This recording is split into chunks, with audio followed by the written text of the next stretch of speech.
Good morning, everybody. Are we ready? Yes, we are, Chair. Ms. Tabashi will lead Mr. Mathebula. Okay, thank you. Mr. Mathebula needs to take the oath or do the affirmation.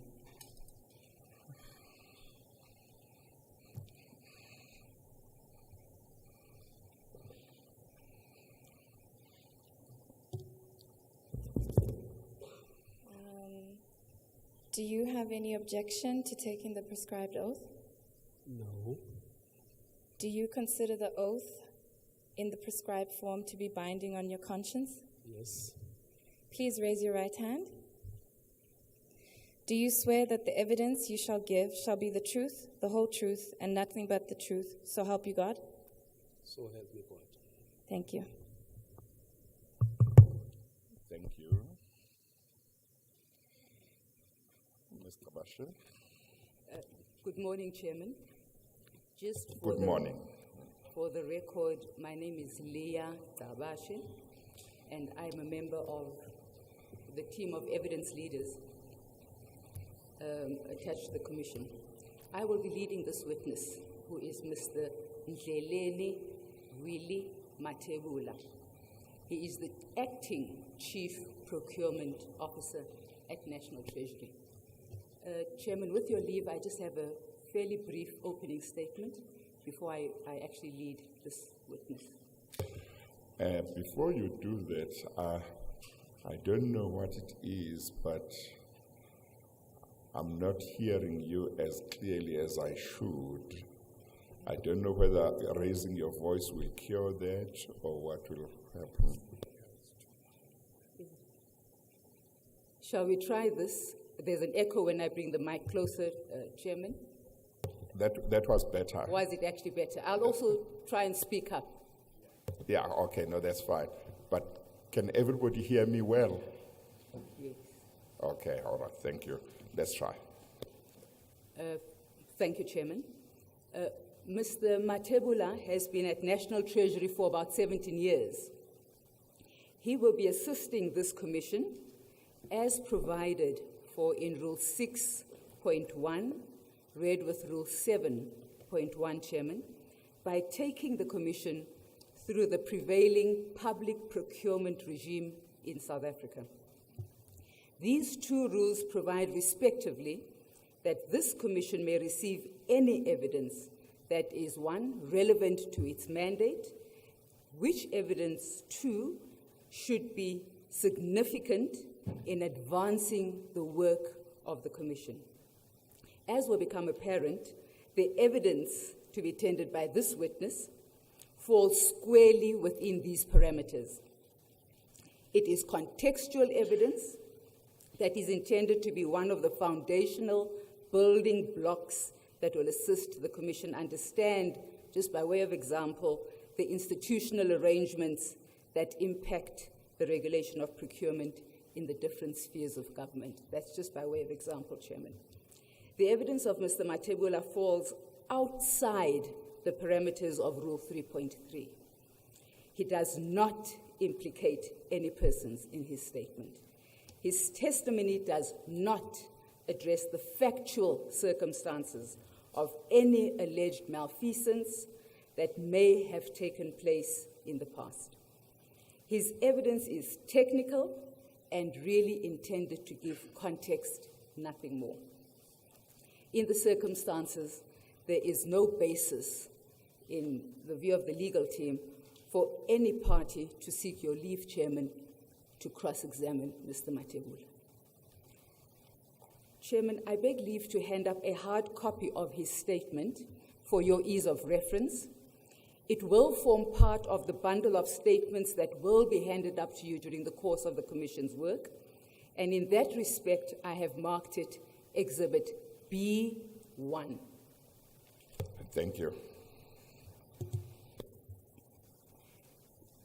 Just to give a quick overview, Chairman, of the tasks of the Commission, this Commission has been tasked with inquiring into, with making findings, reporting on, and making recommendations to the President of the Republic of South Africa on the matters tabulated in terms of reference 1.1 to 1.9, guided by, among others, relevant legislation, policies, and guidelines pertinent to the matters under scrutiny. This is precisely where the evidence that Mr. Mathebula will be tendering will be positioned, with specific reference, of course, to the legal framework that bounds public procurement. Mr. Mathebula's evidence could also be of value in relation to informing the submissions that the team of evidence leaders may wish to make in relation to the possible recommendations that the chairman may want to make to the president. In due course, Chairman, evidence on the procurement of goods and services by organs of state will take up much of this Commission's time.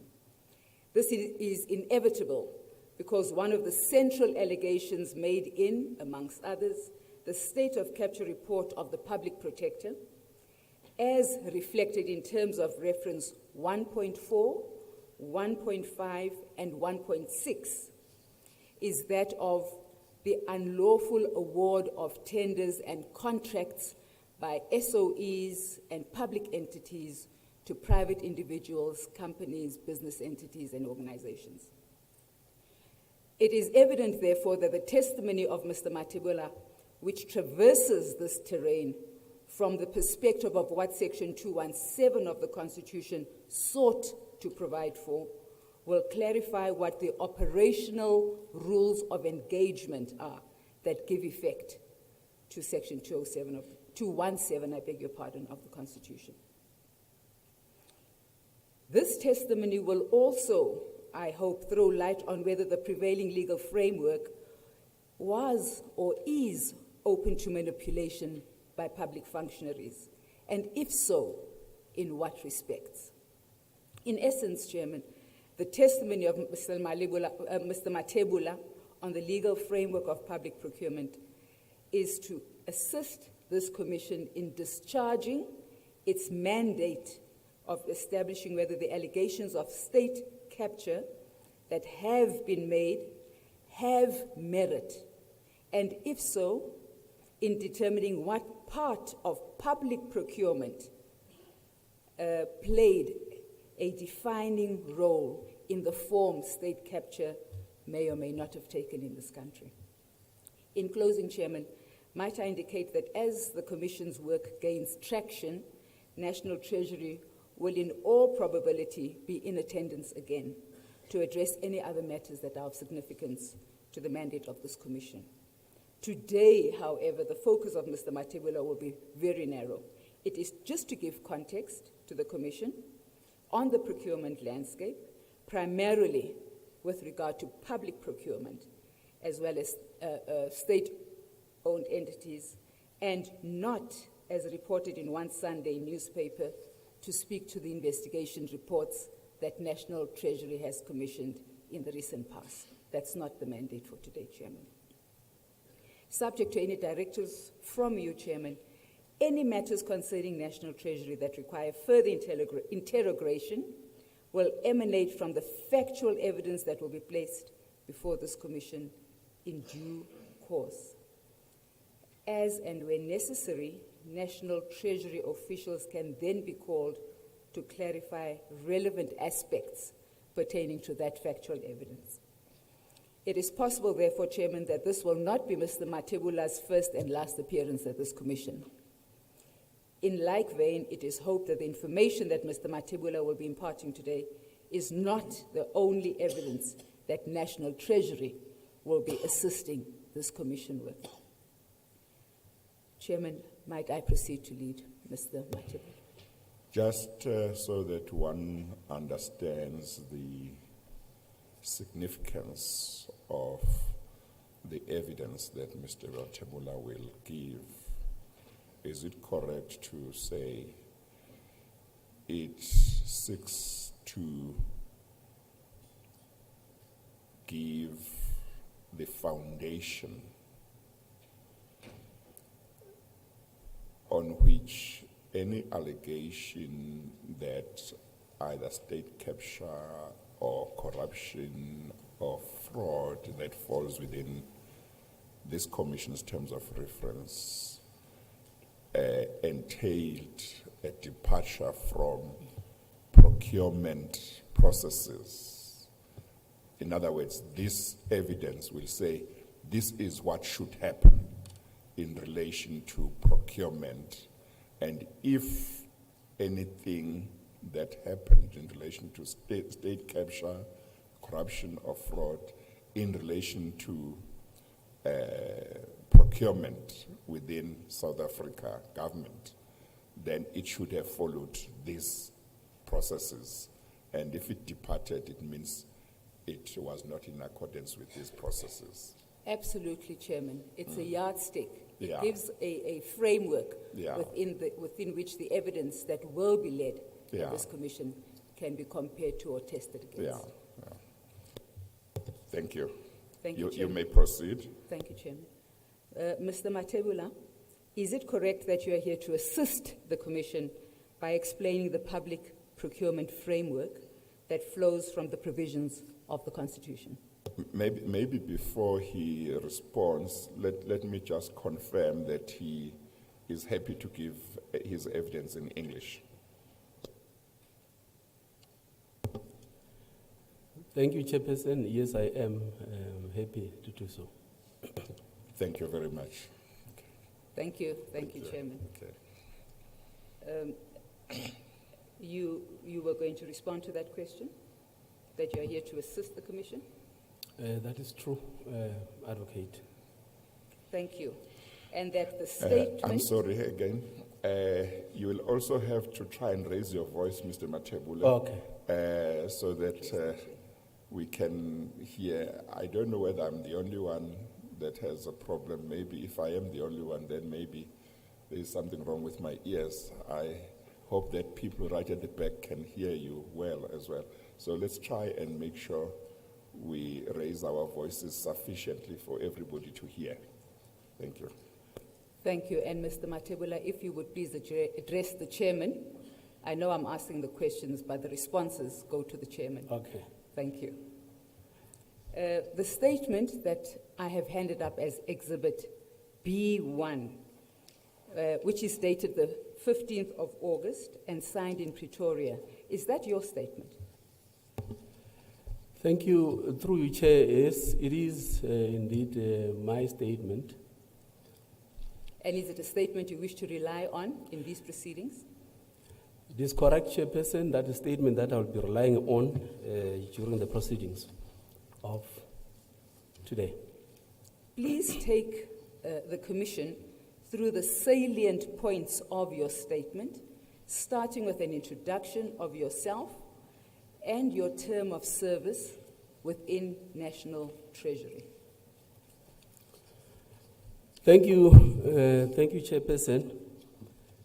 As indicated, of course, in my statement, my name is Willie Mathebula, and of course, Ndleleni is my African name. And I am currently the Acting Chief Procurement Officer at the National Treasury of the Republic of South Africa.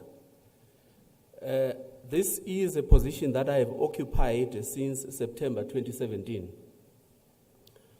Now, the Office of the Chief Procurement Officer is responsible for regulating procurement and modernizing the supply chain management system across all spheres of government. This office also plays an oversight role on procurement so as to improve efficiency and effectiveness in the system. Included in the mandate of the OCPO is the responsibility of promoting, supporting, and enforcing transparent and effective management of the supply chain management system. Now, since 2002, and prior to the establishment of the Office of the Chief Procurement Officer, I was employed as the Chief Director, Contract Management, under the Specialist Functions Division within the National Treasury. In this position, I was responsible for facilitating the arrangement of transversal term contracts on behalf of government. These are contracts that are cross-cutting. If I may, through you, Chair, just explain a little bit what transversal contracts are. These contracts, of course, are contracts that are common across the whole of government. I may just make an example. If you take fuel, fuel is consumed by everybody in government, from Cape Town to Messina and vice versa. Now, this particular contract is transversal, and it actually doesn't make sense to allow every government department and government institutions to have their own individual contracts for the supply and delivery of fuel in the country. But what we do, we then consolidate all volumes and facilitate one contract centrally, of course, to derive benefits out of economies of scale, and also to apply government policy consistently. They are strategic in nature, and they also cross-cutting. That's what transversal contracts are all about, in a nutshell. There are many of these contracts, of course, in government. Now, in 2015, I assumed the position of Chief Director, SCM Policy and Legal within the Office of the Chief Procurement Officer at the National Treasury. In this position, I was responsible for the SCM policy development, including the setting of norms and standards for implementation thereof. In other words, setting the rules of the game, how the game should be played and within what rules. That's the position that I held prior to being appointed as an acting Chief Procurement Officer. So, Mr. Mathebula, you therefore are saying to us that you have an intimate understanding of supply chain management processes, procedures, and prescripts. Through you, Chair, thank you very much. Yes, I am. I understand the policies of government insofar as supply chain management is concerned. And of course, I discharge this responsibility with oversight over all spheres of government. That's the purpose of that particular position. Now, just as a way of... If you could just pause for a second, Mr. Mathebula. You speak of all spheres of government. That would not include state entities, SOEs, etc. Just in that context, when you say this, over the spheres of government. Currently, yes, all spheres. That would include state entities as well. And you'll take the commission through when that position changed? Exactly. I will take the commission as a way of background. You can do so at the relevant time, okay, if you do not want to do it now. All right. Please proceed and just talk to the establishment of the Office of the Chief Procurement Officer. Thank you. The Office of the Chief Procurement Officer was established, of course, in 2013 by the then Minister of Finance.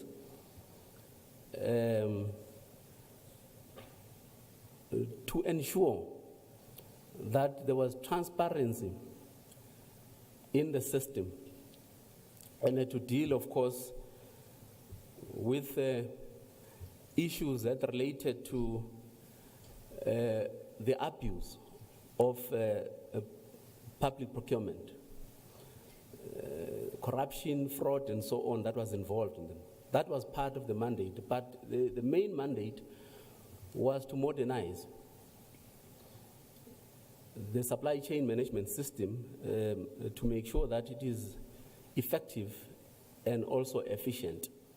That was the main purpose of the establishment of this office. And I'm sure it's now an open secret that there was, of course, a former chief procurement officer who is since not with the Treasury anymore, but I am acting in that position. So that was the role and the rationale behind the establishment of the Office of the Chief Procurement Officer.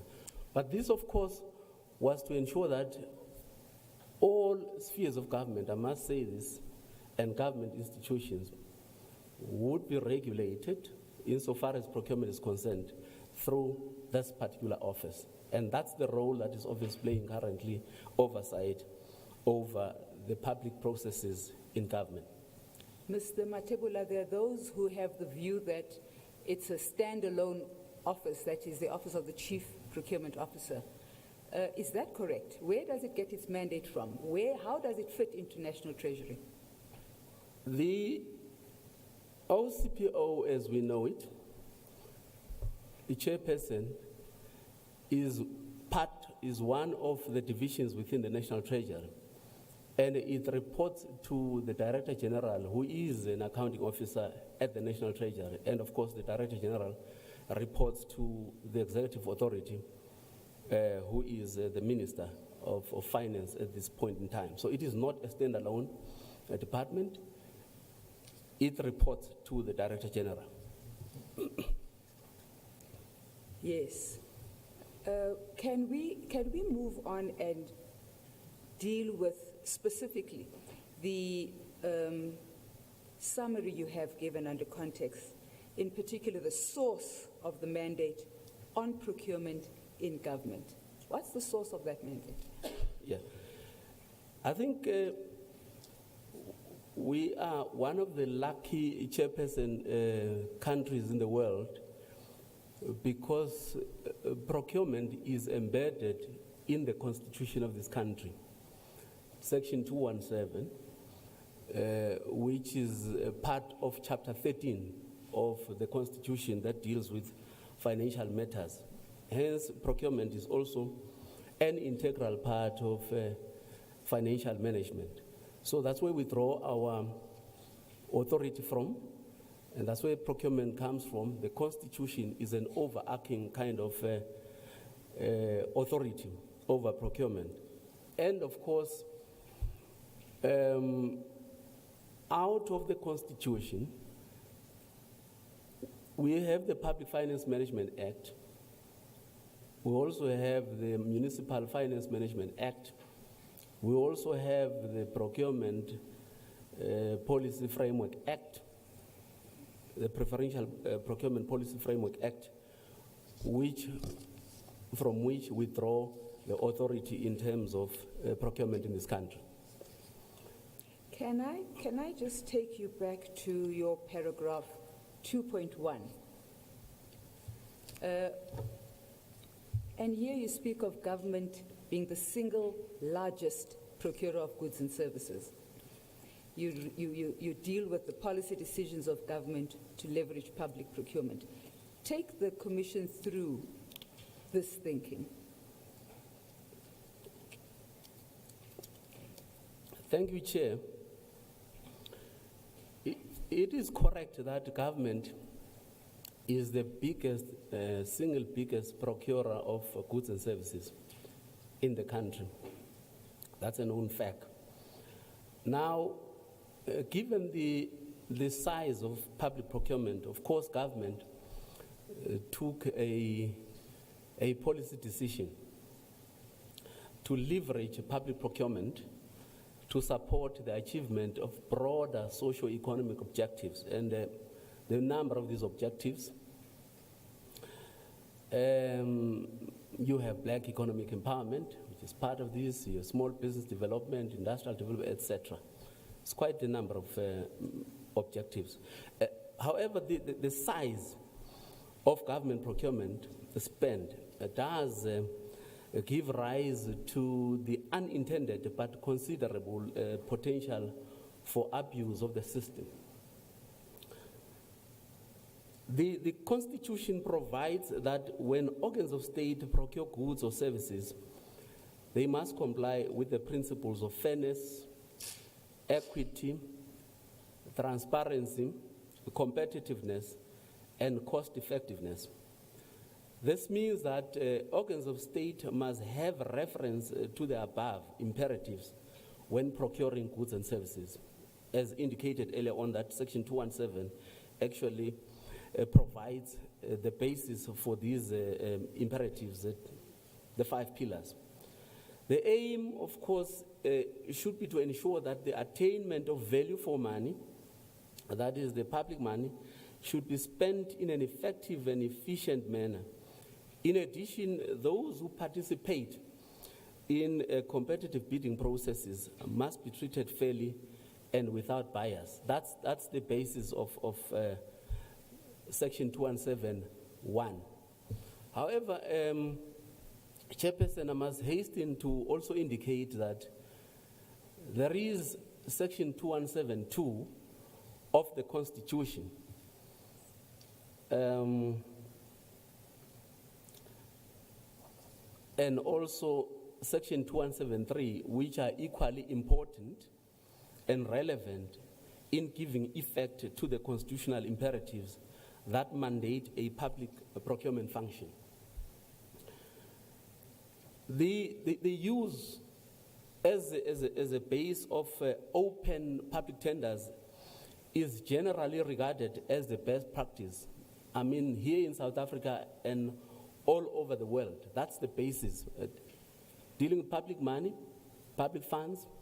Therefore, when we're procuring goods and services, we should do so in an open, competitive process. In the case of South Africa, the use of open competitive bidding process is considered the best way to ensure compliance with the imperatives in Section 217(1) of the Constitution. And these underscore what is best practice. Can I ask you to pause for a minute and apply your mind to this question? Are you able to give us an estimate of the size of, in money terms, of government's procurement spend? You may want to locate it in a particular sphere. You may want to go broader than that. Just to give us a sense Of annually. Okay. Thank you, Chairperson. The estimated procurement spend in government is just in excess of 800 billion for goods and services. That's the figure that we're talking about, and on an annual basis.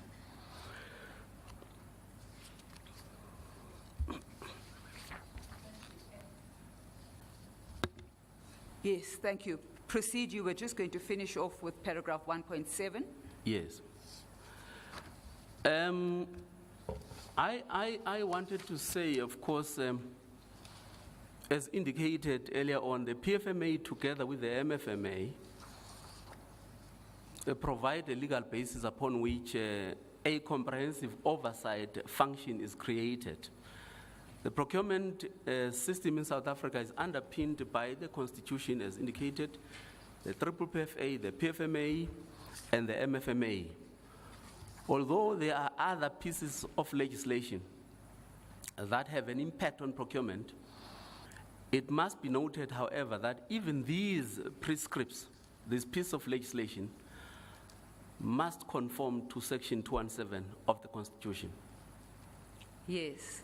Can I then ask you, Mr. Mathebula, to speak to us about what you refer to as the procurement architecture that you oversee? Okay. Thank you, Chairperson. The architecture of the procurement system in South Africa could be described as a center-led system. So in other words, the policy development is centralized, whereas the execution of the policy is decentralized. So policy centralized within the National Treasury, we determine the broader framework, but the execution of that framework takes place in a decentralized format.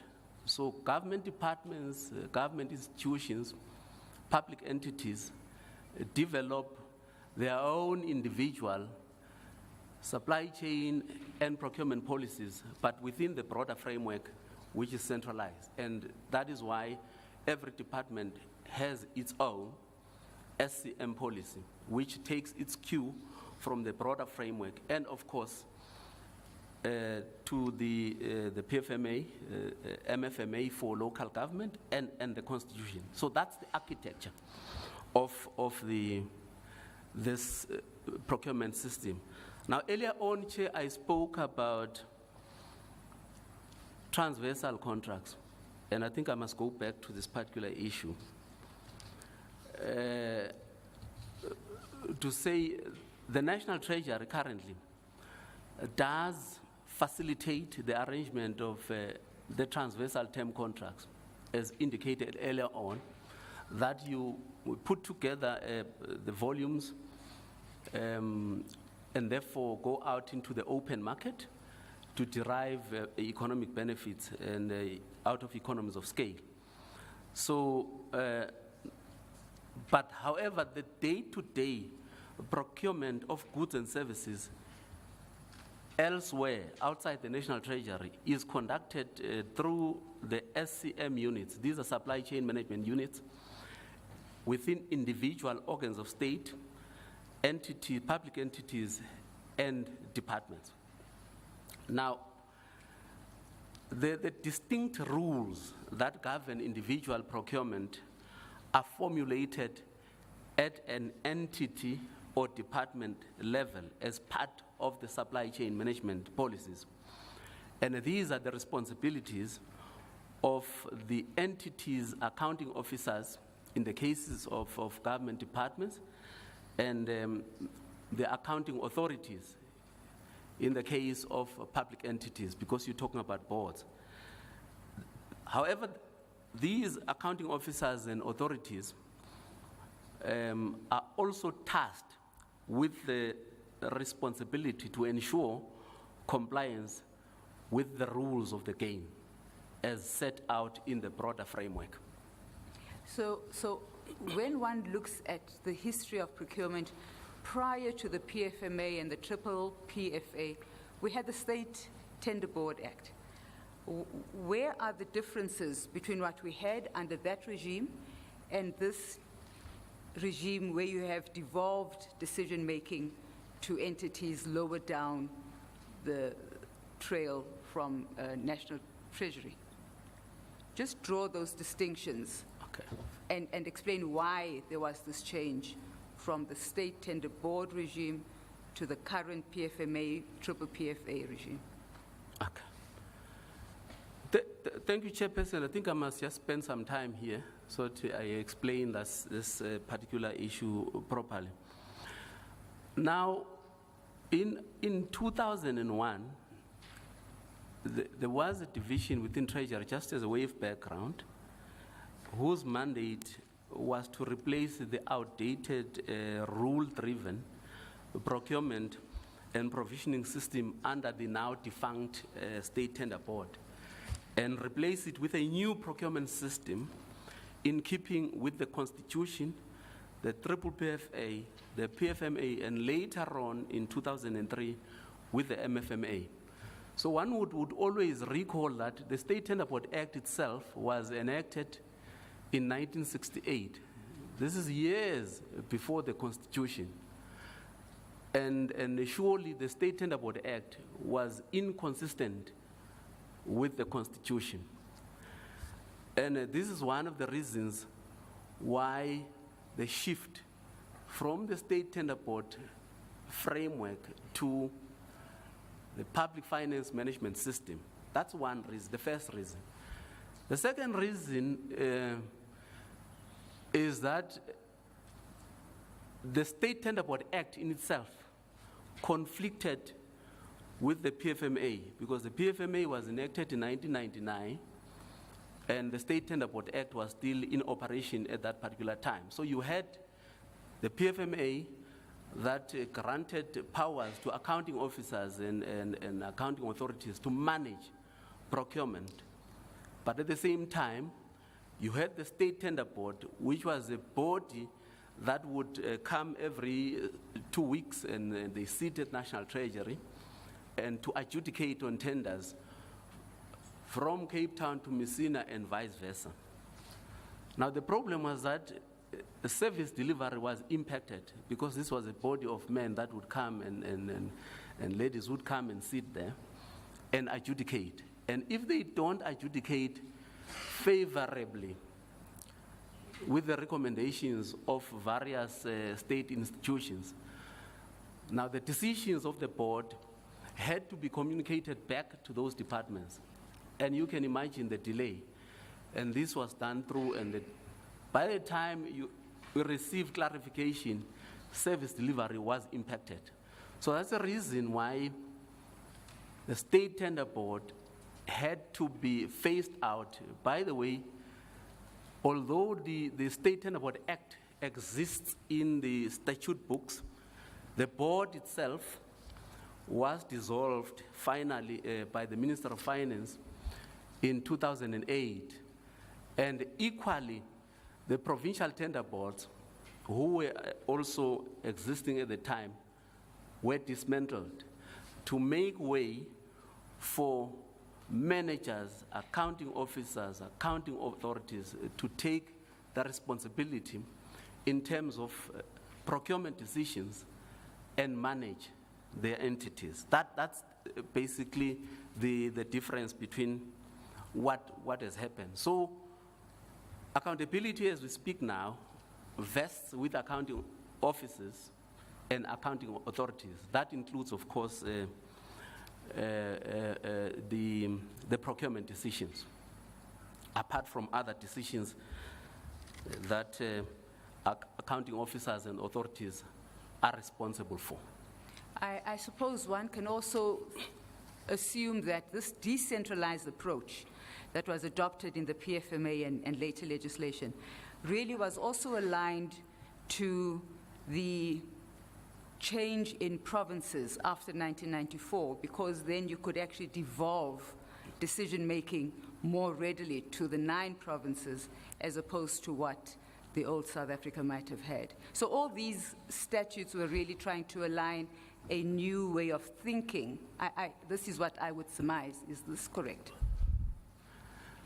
Through you, Chair, it's correct, because there was the PFMA, which whose letter and spirit, of course, advocated for the devolvement of powers to accounting officers and to all the regions to make their own decisions. On the other hand, you had the State Tender Board, which was centralized. Decisions were taken at a central point.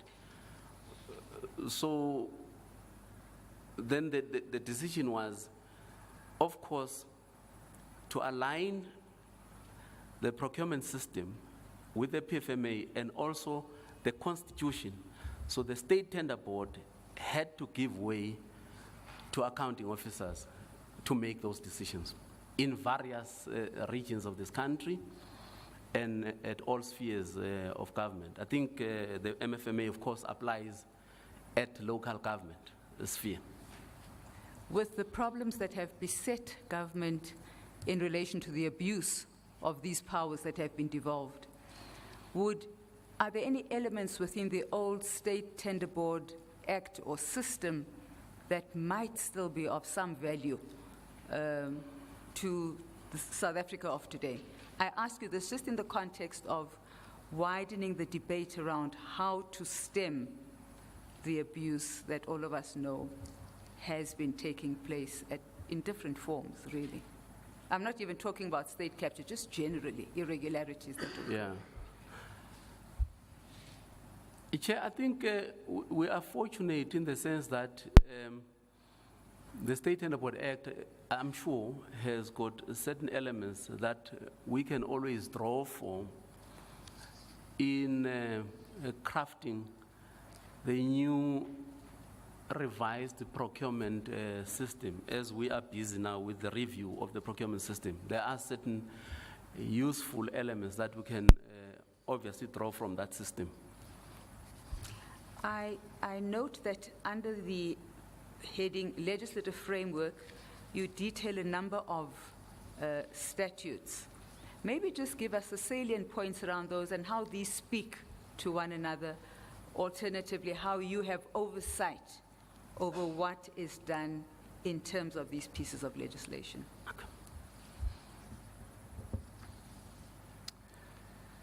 Thank you very much, Chairperson. An overview of the national regulatory landscape reveals at least 10 distinct pieces of legislation apart from the Constitution, dealing in direct and significant manner with the regulation of aspects of public procurement in general. These are the Triple PFA, your Preferential Procurement Policy Framework Act, which is informed, of course, by Section 2173 of the Constitution.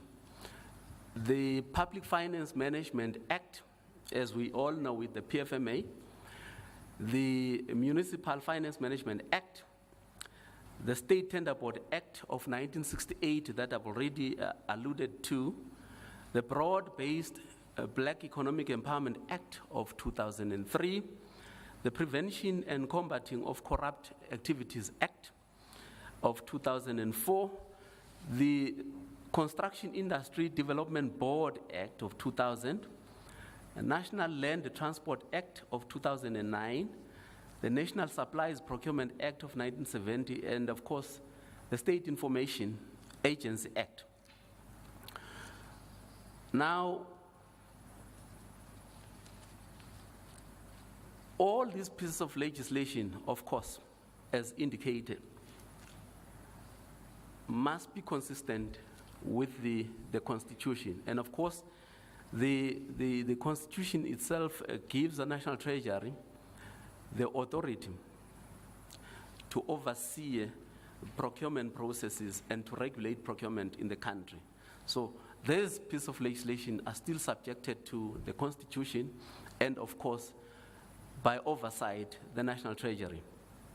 Now, there are other procurement legislation which are specific to entities and sectors, industry or products.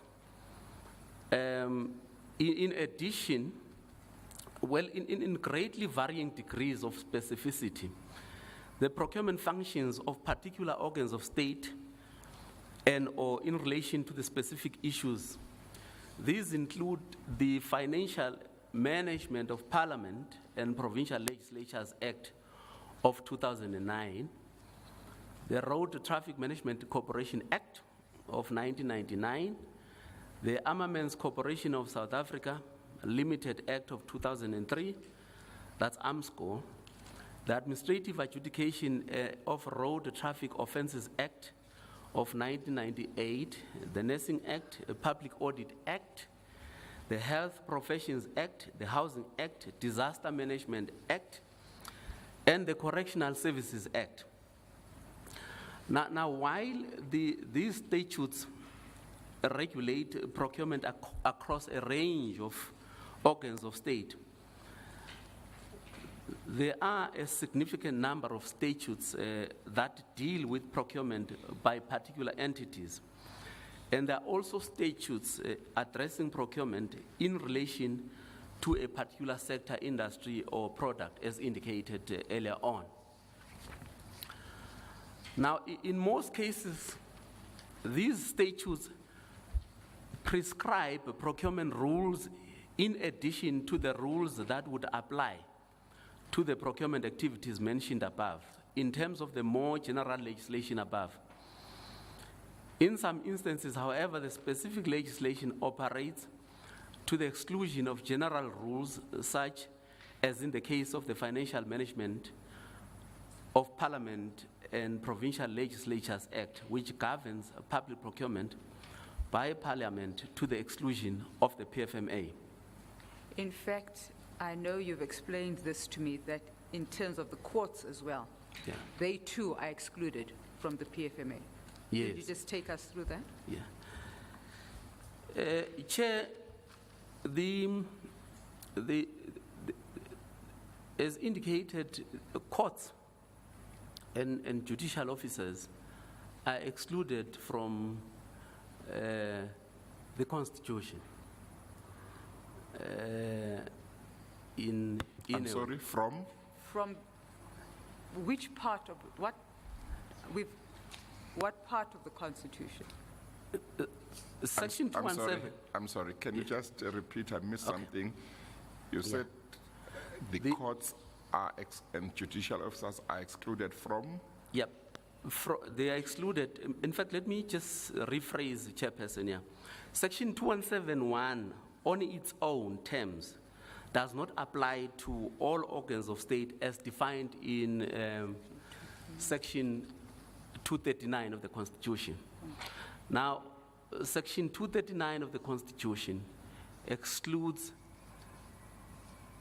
the courts and judicial officers. So that's the point that I'm trying to clarify.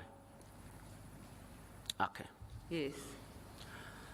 So you do not have control as National Treasury, direct control over those particular areas Yes, of because government. thank you, Chairperson, because they're not defined as an organ of state in terms of Section 239 of the Constitution. Yes. You were also, in your statement, you also make the example of ARMSCO in paragraph 4.3.5. 4.3. 4.3.5 Yes. Just, as being authorized to procure Yes. because it's a particular type of state entity. yes. Thank you very much, Chair, through you. Now, as indicated earlier on, that the Armaments Corporation of South Africa Act, provides a procurement system for the procurement of defense material, and it's applicable to defense. Now, this particular act authorizes the corporation, that is ARMSCO, to establish a system for tender and contract management in respect of a defense material. And a defense material is defined as any material, equipment, facilities, or services used principally for military purposes. The corporation is also authorized to procure commercial material, that is goods and services, other than defense material, for the Department of Defense and or any other organ of state in terms of a service level agreement between the corporation and such organ of state. Now, Mr. Mathebula, just explain this to the chairman. What then is the control or the oversight role that National Treasury would have in those circumstances? Yeah. As indicated earlier on, all these pieces of legislation are subject to the Constitution, Section 217, and also are subject to the PFMA, which grants the National Treasury an oversight role insofar as procurement is concerned.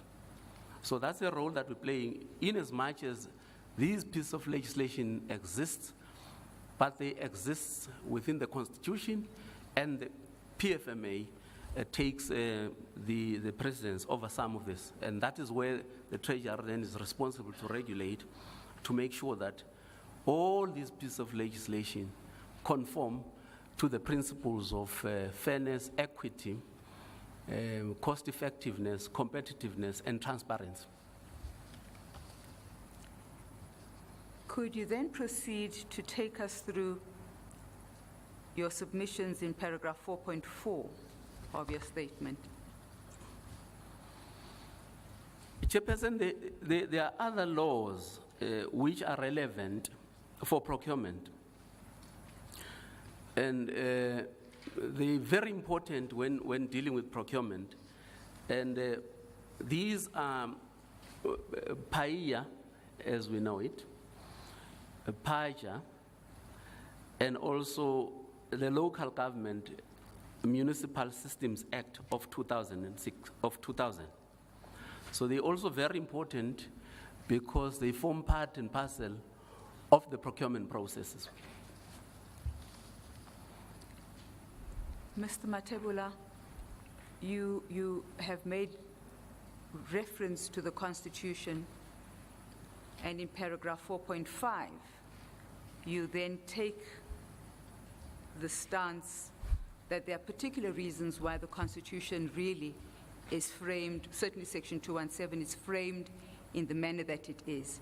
Please take us through that thinking that you've reduced to writing in 4.5.1. Okay. Chairperson, as indicated, the Constitution is the authority over procurement processes in the country. Section 217. There are a number of reasons why special and fairly detailed attention needs to be given to the Constitution in setting out the regulatory regime applicable to public procurement in South Africa. The first reason is the supremacy of the Constitution, which has the result that all other law is subject to the Constitution's prescripts and must be formulated and interpreted in a way that accords with the Constitution. The second reason is that the Constitution expressly creates the foundation for public procurement regulation in South Africa. A third reason is that while the Constitution provides the supreme basis for public procurement regulation, it does so only in broad principled terms. To the extent that the public sector relies on public procurement to give effect to this constitutional mandate, the Constitution is thus of much broader relevance to public procurement generally than simply the provisions dealing specifically with public procurement regulation. The Constitution contains a number of provisions that can be viewed as creating the framework for public procurement regulation. Now, given the pervasive nature of public procurement involving, in essence, all state functions and all public institutions, it follows that the vast majority of provisions in the Constitution are relevant to public procurement in one way or another. For example, since the public procurement necessarily involves the spending of public funds, the whole of Chapter 13 of the Constitution is relevant. Likewise, since public procurement is inevitably tied up with public administration, the whole of Chapter 10 of the Constitution is of relevance to public procurement. Now, however, if one focuses on those constitutional sections that can be said to govern public procurement in a specific way, to the extent that they may be viewed as facilitating the regulatory regime applicable to public procurement, the following constitutional provisions are of direct relevance. Section 217 of the Constitution, Section 33, which sets out the basic requirements for constitutionally valid administrative action, and consequently, the grounds upon which administrative action may be reviewed by the courts of this country. And of course, Section 195, which sets out the constitutional values for public administration in South Africa. If you would then, Mr. Mathebula, just speak to the issue of the scope of the application of Section 217, with emphasis on what you have referred to as entity, involvement, and transactions concluded. You find this on page 11 of your statement.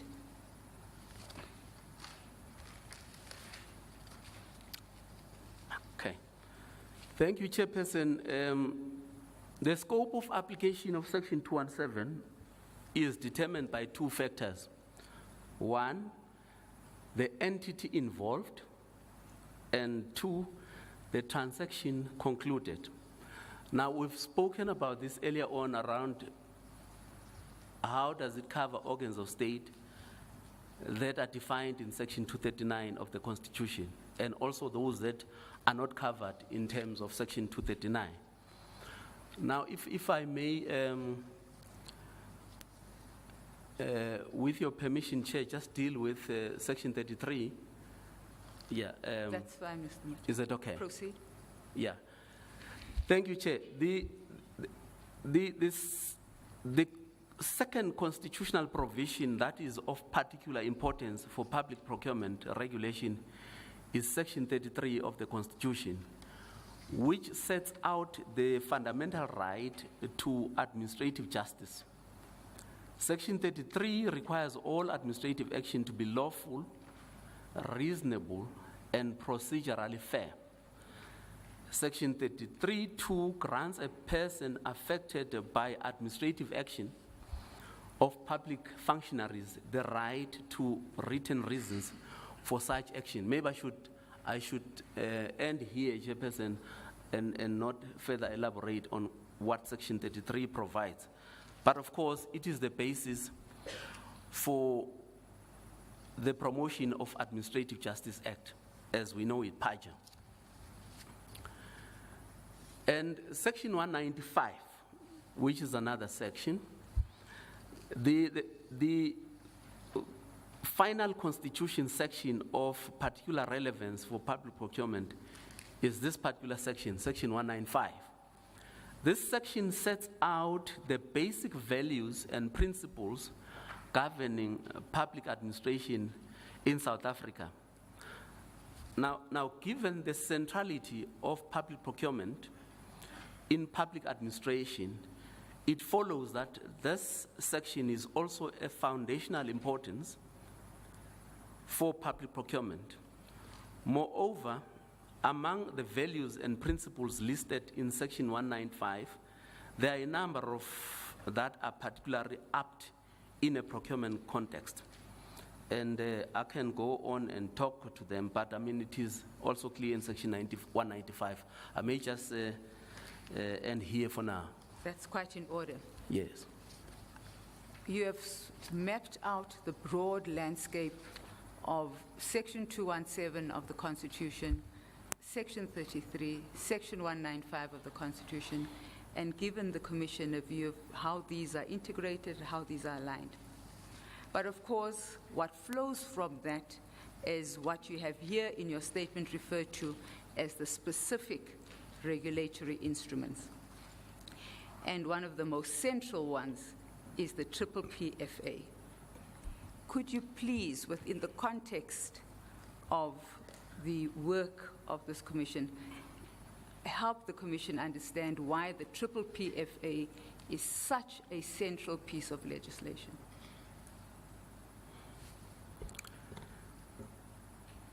Thank you, Chairperson. The PPPFA, or the Preferential Procurement Policy Framework Act,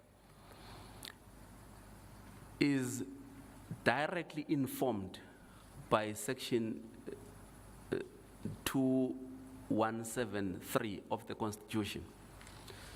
Section 2171, of course, lays those 5 basic principles.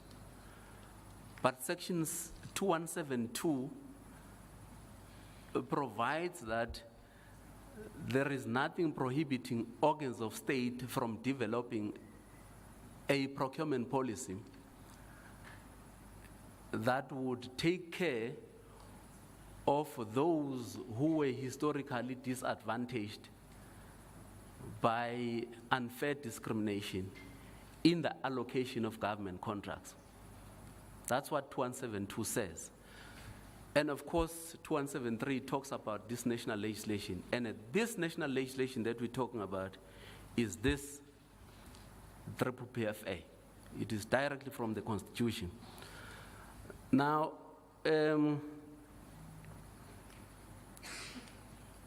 as with the PFMA and MFMA, the PPPFA mandates organs of state to formulate their own preferential procurement policies and to procure on behalf of those policies.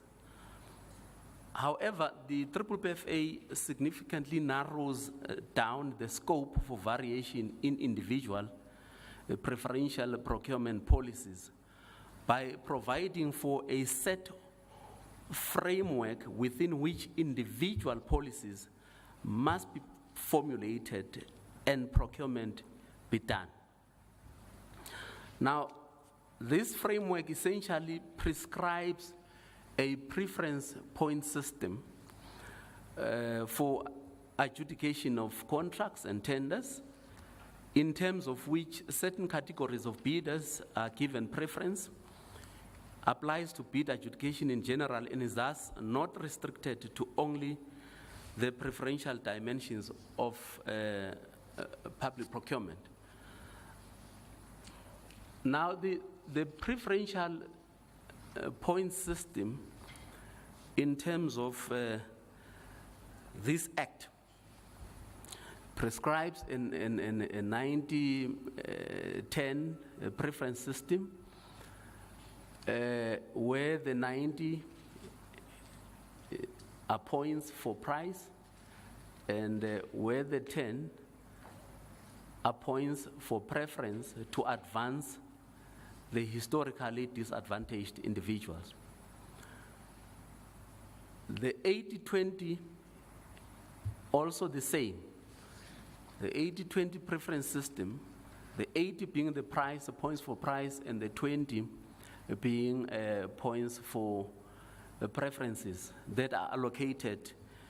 And then when you take the 80 and the 20, the 80 and the 20 together, then you come out with a total number of points. And of course, the same with the 90-10 preference system. However, Chair, I must also hasten to say that whilst we take this particular preference system into consideration, there are also other special conditions that those who bid for government contracts must comply with. You've got functionality, the technical competency of the bidder to render a service in terms of a particular contract. So you take all these together, and then you come out with the highest scoring bidder who should be awarded a contract.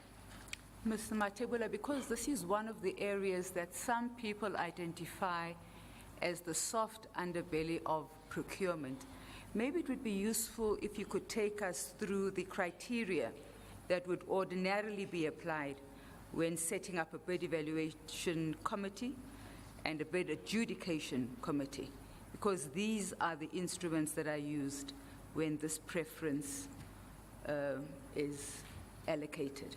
Yeah. Thank you, Chairperson. The SCM now, I think I must just explain this, because the supply chain management system is regulated, of course, through the PFMA and the MFMA.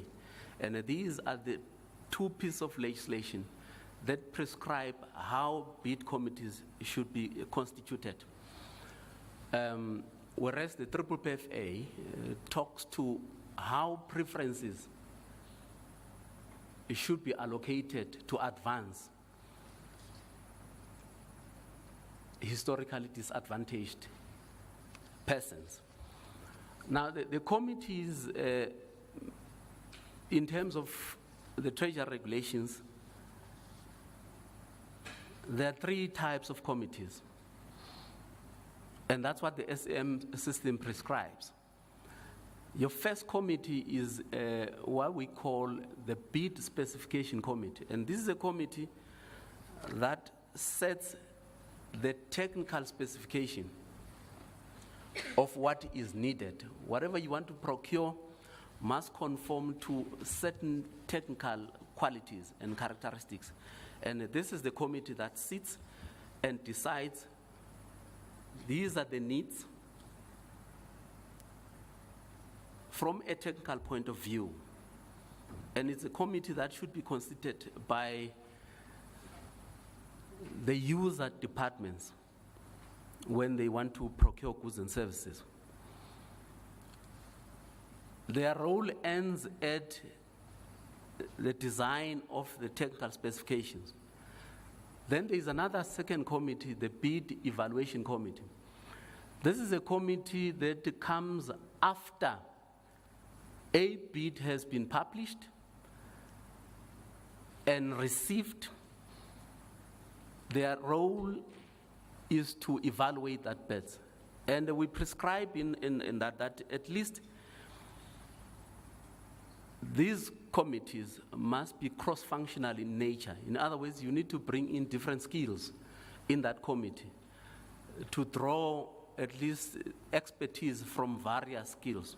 However, we also go on to say, the prescripts go on to say, in all these committees, there must be a supply chain stroke procurement person. Their role is to evaluate the bid in accordance with the criteria set in the bid specification committee and also as advertised, and produce a report whether they recommend or they don't recommend. And then they send their report to another committee, which is a bid adjudication committee, whose role, of course, is to adjudicate on that particular bid depending on the delegation. If that bid adjudication committee is fully delegated to make a final decision, then they do so. However, if they don't have that full delegation, then they make a recommendation to the accounting officer or the accounting authority in the case of boards. And then it is a responsibility of the accounting officer and the accounting authority to make a final decision in terms of the recommendation of the bid evaluation committee. Again, in these committees, it is prescribed that they may draw as observers independent experts, but the role of experts is simply that. They provide advice, but they can't take part in the final decision making of a particular contract, because that would then conflict with the accountability principle, which currently vests with accounting authorities and, of course, accounting officers. They sit there, they advise, and thank you, they leave. That is the observers and the experts in terms of these bid committees. So this is what is prescribed in terms of the rules of the game. You see, you set out what is prescribed, as you put it, in the rules of the game. But we know just from the number of court applications that have taken up much of our court's time, that there's either a systemic problem, or it's the way the committees are constituted. There is a problem that leads to irregularities. Are you able to help this commission understand where those issues arise in relation to these institutions or these tools that are supposed to have these Chinese walls, that are supposed to be impartial and apply set criteria, yet for whatever reason do not do so?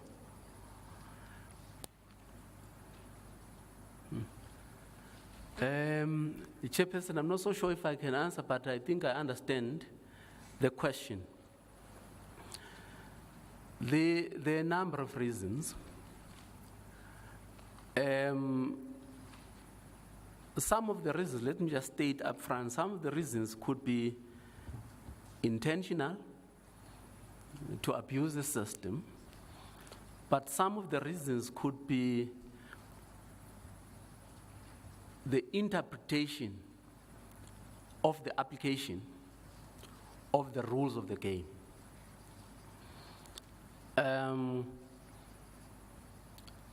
Of course, based on the capacity, because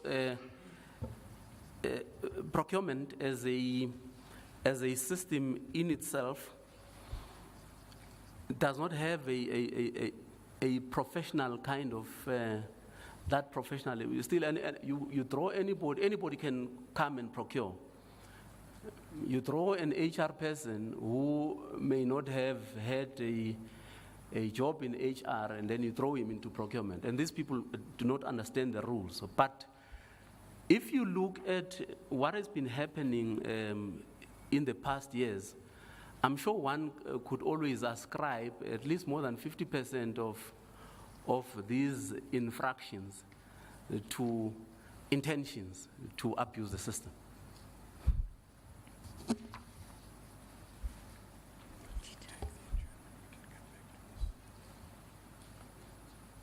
Chairman, I notice it's just about 11:15.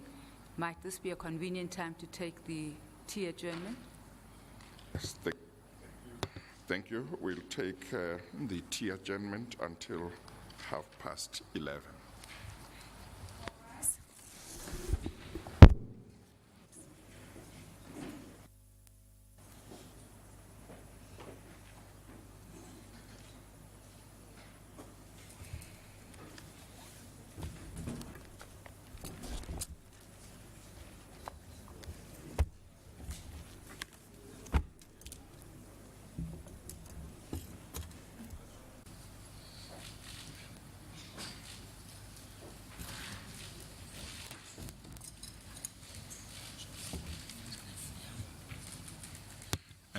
Thank you, Ms.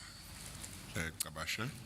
Mr. Mathebula, I'm not going to remind you each time we have had a break, but just remember throughout that you are still under oath until you have finished your evidence. Thank you. You may proceed. Thank you, Chairman. Mr. Mathebula, we were dealing with bid evaluation committees, bid adjudication committees, those structures that take decisions. And you were explaining what the criteria are, what the prescripts are, and what the expectation certainly is from a legal perspective on what ought to happen in those fora. Can we continue along that line of the conversation, really? You have explained these committees, but can I just look at a practical example? If we look at Transnet, just by way of example,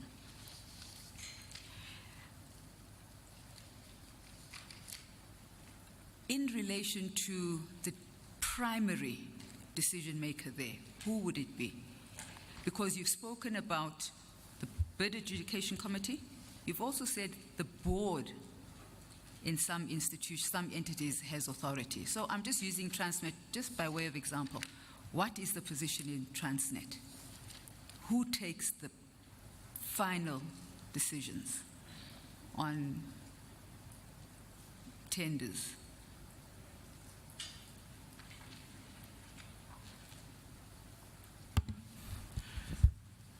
Thank you, and through you, Chairperson. Let me go back first to the bid committees. Yes. Yeah, because I think it must be made very clear what the prescripts say.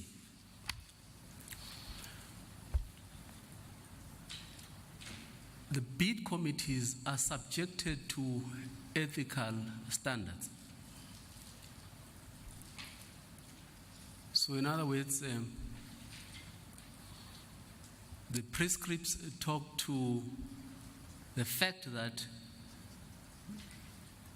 the way bids are structured should be transparent and not biased.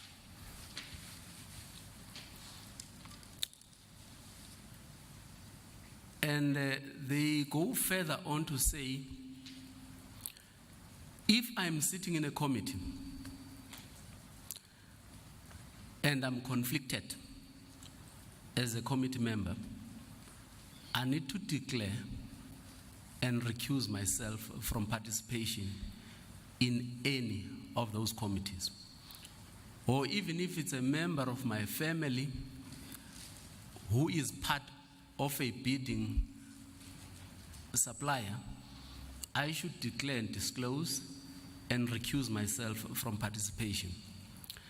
These are some of the ethical standards. Can I ask you to pause just at that point? Yeah. What if I take a friend of mine from another board that I sit on with him or her and bring them to a board where I want certain things to go a particular way? Do the prescripts cater for that? Where friends or business partners or business people who share the same objectives in terms of what they want to do bring themselves into the same fora where decisions on huge contracts are made. Yeah.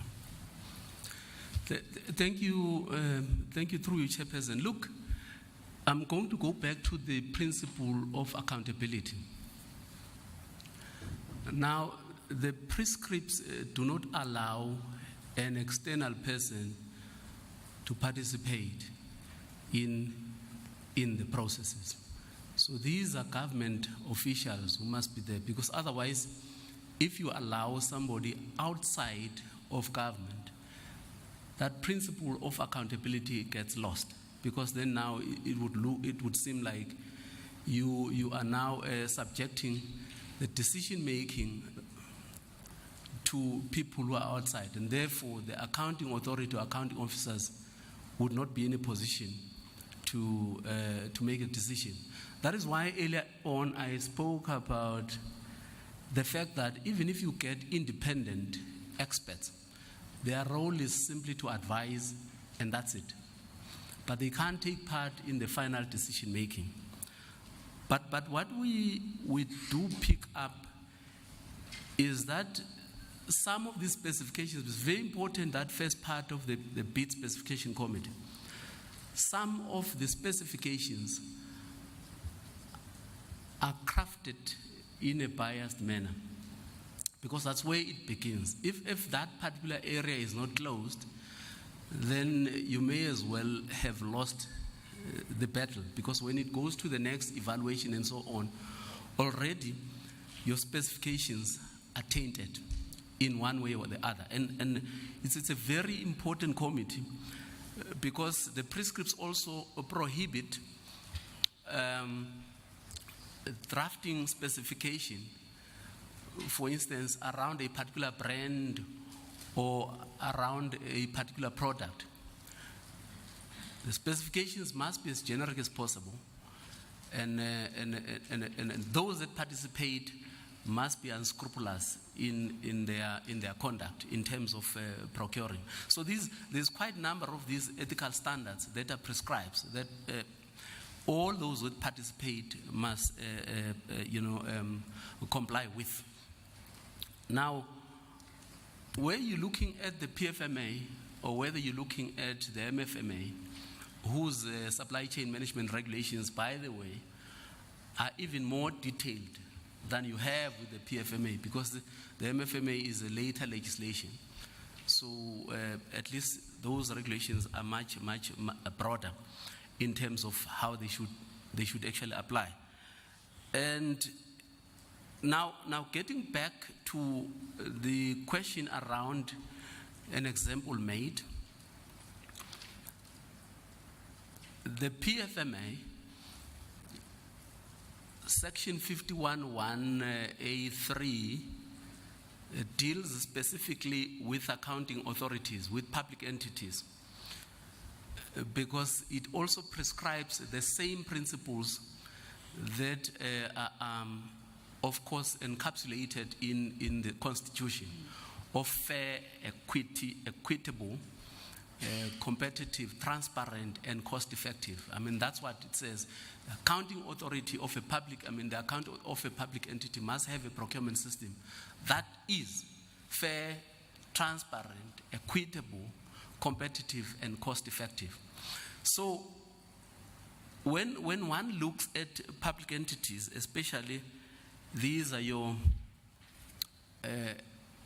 Schedule 2 public entities. These are big public entities, by the way, which we now came to know as SOCs, or commonly known as SOCs. They are listed in terms of that particular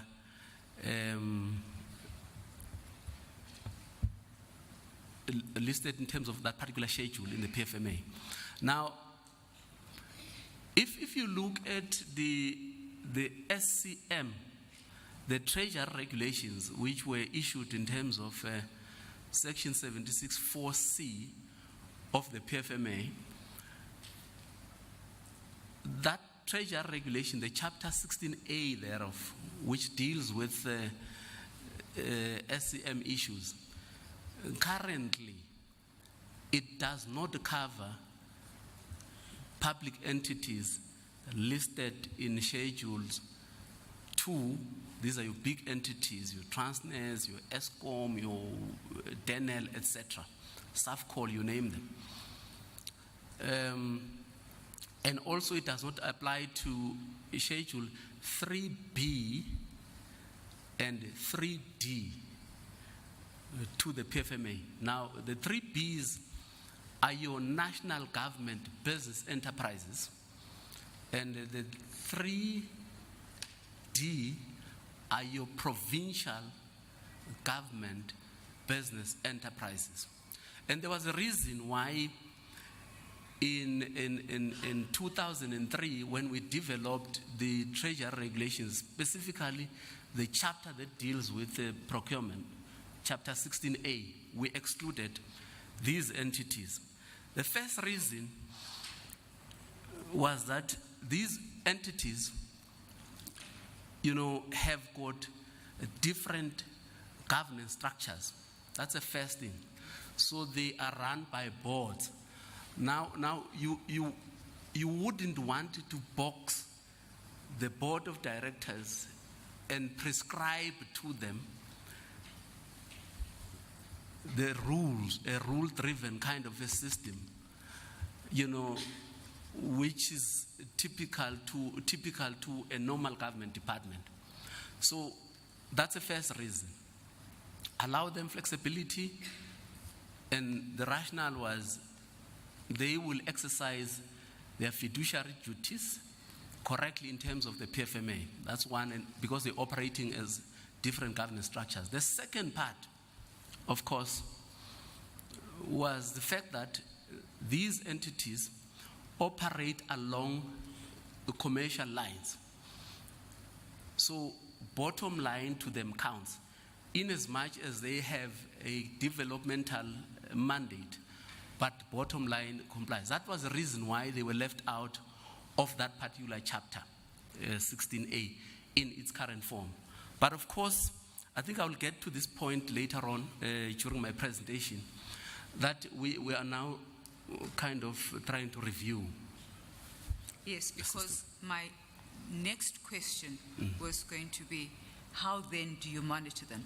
Because all the other institutions are monitored under Treasury Regulation 16 Cap A. What happens in this instance?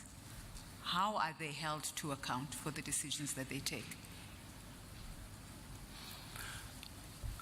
Look, in as much as the Treasury Regulation, which is a subordinate legislation, but the primary legislation, which is the PFMA, applies equally to them.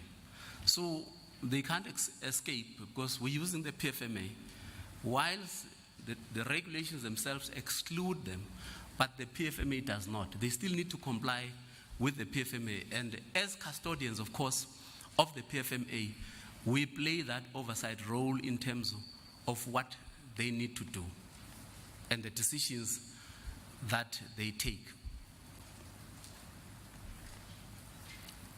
Coming back to the example I'd used earlier of Transnet, I could use Eskom, I could use Denel.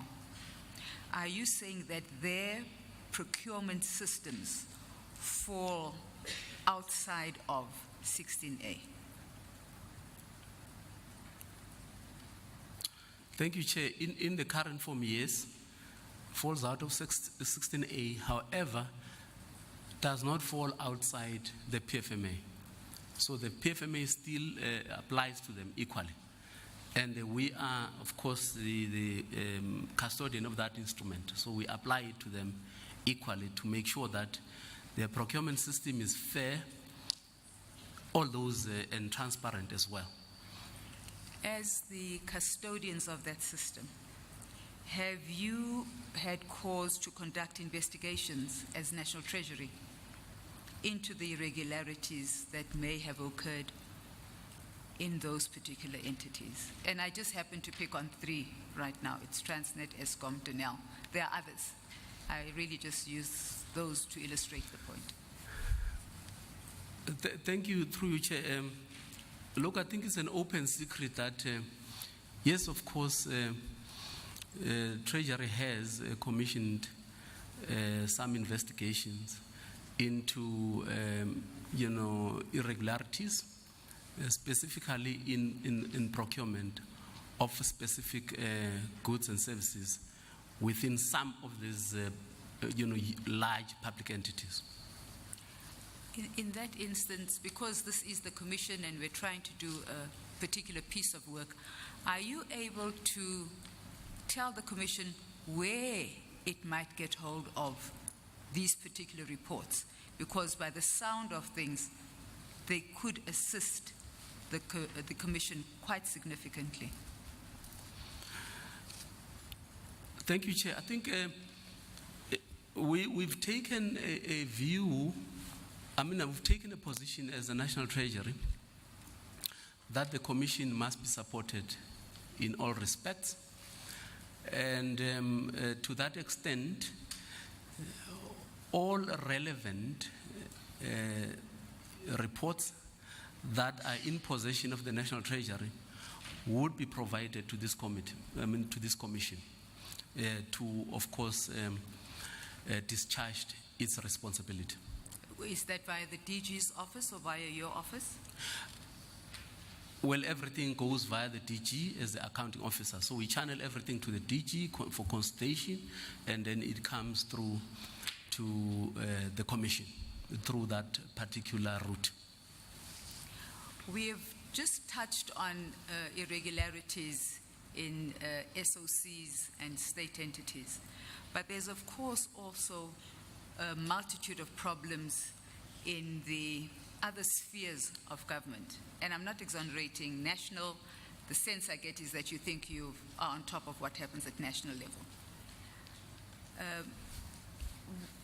What is it that National Treasury does to monitor what goes on in the other spheres of government, and what steps are being taken to stem any possible abuse, any irregularities that are taking place in the other spheres of government? Before you answer, Mr. Mathebula, please don't forget the question. I just want to say that whatever attempts may have been made during the tea break to address my difficulties in hearing counsel don't seem to have been successful. We are still in the same situation. I can hear Mr. Mathebula quite well, but there is difficulty hearing counsel. So if the problem is technical, then please, during the lunch break, try and address it. But in the meantime, we'll continue. It may be that it's not about raising your voice, but when you do raise it, it's better. I will make a real effort, Chairman, to speak much louder. Yes. I think what may be happening is what is natural. You would raise your voice. After some time, it goes back to its normal level.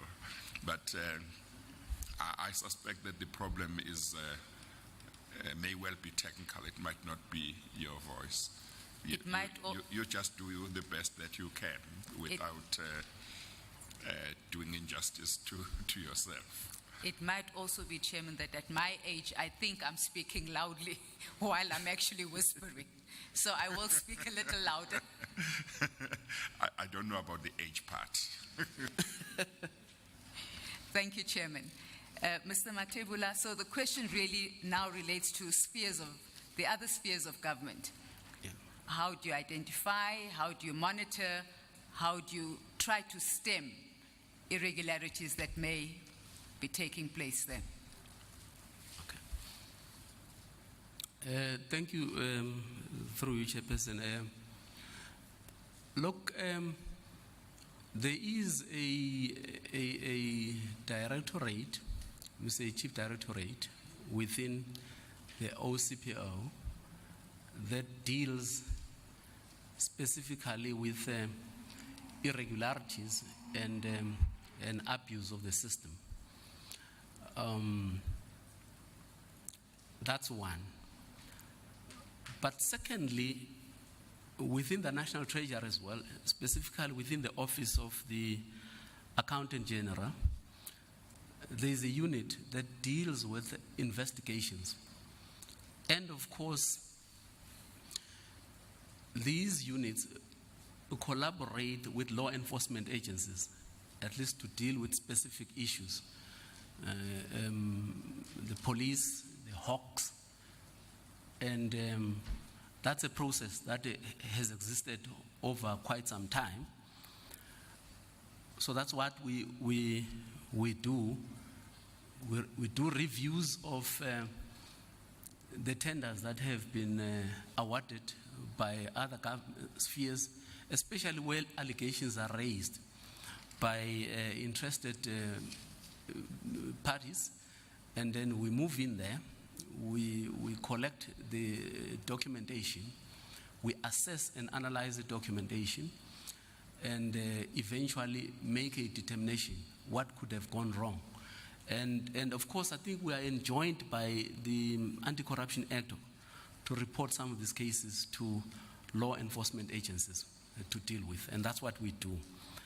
But beyond, just beyond just this particular part, we also realize that there could be some gaps in our own regulatory framework, and from time to time, we issue instructions, treasury instructions, to augment the gaps that may be existing in trying to deal with these things. And there are quite a number of these instructions that have been issued over a long period since the introduction of supply chain management in 2003 to deal with issues of the abuse of the procurement system in the country.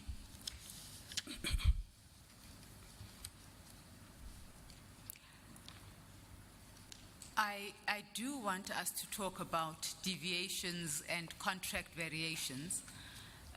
But before we get there, maybe we should just tidy up the whatever evidence you may want to give this commission on the preferential procurement regulations of 2011 and the ones of 2017, and explain why you decided to publish these and whether the objective you sought to achieve has in fact been met.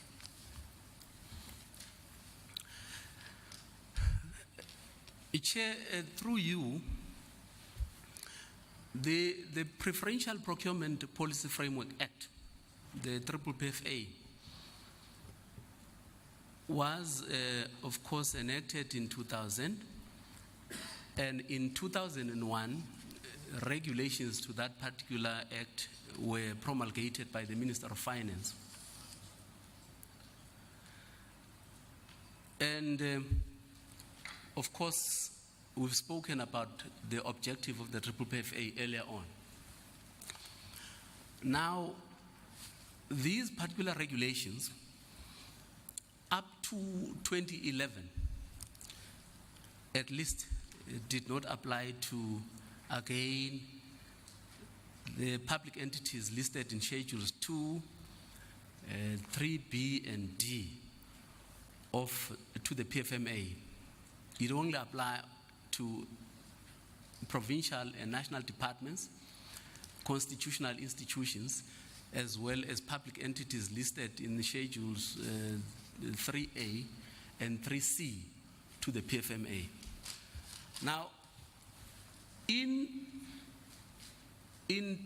around 2009 and 2010, there was a discussion with social partners at Netlec. I mean, given the procurement spend by these large public entities, to say they need to be brought into the picture within this legislation to ensure that they assist in the achievement of government socio-economic objectives that we spoke about earlier on. So that's one part. But the second part was to say Cabinet has, of course, ruled that the triple PFA and the triple BEE, this is your Broad-Based Black Economic Empowerment Act, these two acts were not aligned, so they were not talking. So you had the triple PFA that went this way, and then you also had the triple BEE Act which went that way. Now, given the importance of the Broad-Based Black Economic Empowerment Act, so then the decision was to say these two must be aligned, so that when we award contracts and tenders, we also take cognizance of the provisions of the Broad-Based Black Economic Empowerment to make sure that there is a transformation in the country. Now, that's the purpose why the 2011 regulations were promulgated, but that's not the only one. Of course, the other was to say the South African market was, of course, the economy was bleeding in the sense that we had a lot of imports which flooded our economy, and as a result, there were issues around job losses, etc., and some companies in the country were closing down. So when that decision was taken eventually during the discussions with social partners at Netlec, then we decided that that should also be part of this alignment. Therefore, the 2011 regulations introduced what we called local, product, local content and production, to make sure that we favor locally produced goods, the South African proud SA goods, to make sure that we retain jobs in this country, apart from the fact that we needed to transform. So these are the reasons why we came up with the 2011 regulations.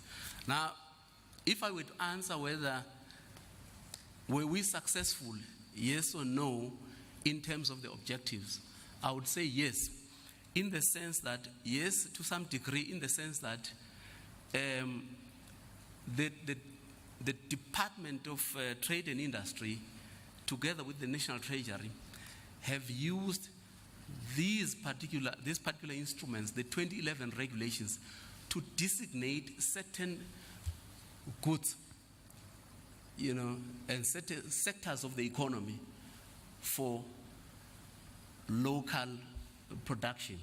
Because all tenders now that had to go out had to have at least a provision that in a particular designated product, those goods must be procured in the country. I can just give an example. If you look at the textile, if you were to go to all those instructions, the textile industry has been designated 100%. So in other words, what government procures insofar as the uniform of police, of defense people, the prisons, all that we procure in terms of that particular sector, clothing, leather, and footwear, that particular sector is designated 100% locally. So if you can't find at least the material in the country, then you have to get, of course, permission from the DTI to go and import elsewhere. But production must still take place within the country to make sure that there are jobs. So some of these sectors have been designated 100% like this one, some are 70%, etc. So there's quite a number of them. And we monitor together with the DTI to make sure, and of course we are also helped by the public when they see tenders that are published and without this particular condition, to make sure that at least we comply with this particular condition. That's one part, Chairperson. The second part, which I can say I can't say confidently that we have managed to achieve, is on the transformation part. Why I'm saying so? If you look at the PPPFA in its current form, in the Act itself, it prescribes the 80-20 and the 90-20 preference systems. So the public has been, of course, raising issues, and I think we're the first one within the National Treasury to admit that indeed there is a shortcoming, to say, but this particular piece of legislation does not go wide enough to address transformation. So whichever way you do, whether you try to massage the regulations as we did in 2011, but because of the fact that the 90-10 and the 80-20 is included in the primary legislation, which only Parliament can change, it was difficult to say, let's move. Some people would propose and say, let's go 50-50. In other words, 50 price and 50 transformational preference points. But so these are debates that at least we grappling with as we speak now, and which we hope that it would be addressed sooner than later. Of course, we've heard South Africans, we've heard what they're saying, and we're taking a position to address that particular issue. So whether you have the 2011 regulations, but you're still sitting with this 80-20 and the 90-10, that sits in the primary legislation, because you can't change the primary legislation through the subordinate legislation. So that's the challenge that we're having currently. That's just the one part that I think we still have got a long way to go to make sure that we live up to what the broad-based black economic empowerment, requires of us to do. Now, just lastly, I think I must also state that the BBBEE Act talks to transformation of sectors and, of course, industries, and also the patterns of ownership in terms of the business in the country, whereas the PPPFA addresses preferences. So we allocate preference because you are a level 4, a level 3, or a level 2 a company, or a level 1, etc., etc. I mean, these are some of the things that we're grappling with, but I'm sure in no time we will be on top of this particular challenge. I have focused quite a bit on your oversight role and your monitoring role. But I know in terms of the PFMA, you also have an enforcement role. Yes. And that's also of interest to this commission. How do you implement that role? Because it would appear that very few people suffer the consequences of the transgressions that have come up in the public arena, in public debates. So enforcement, talk to us about enforcement of these prescripts by National Treasury.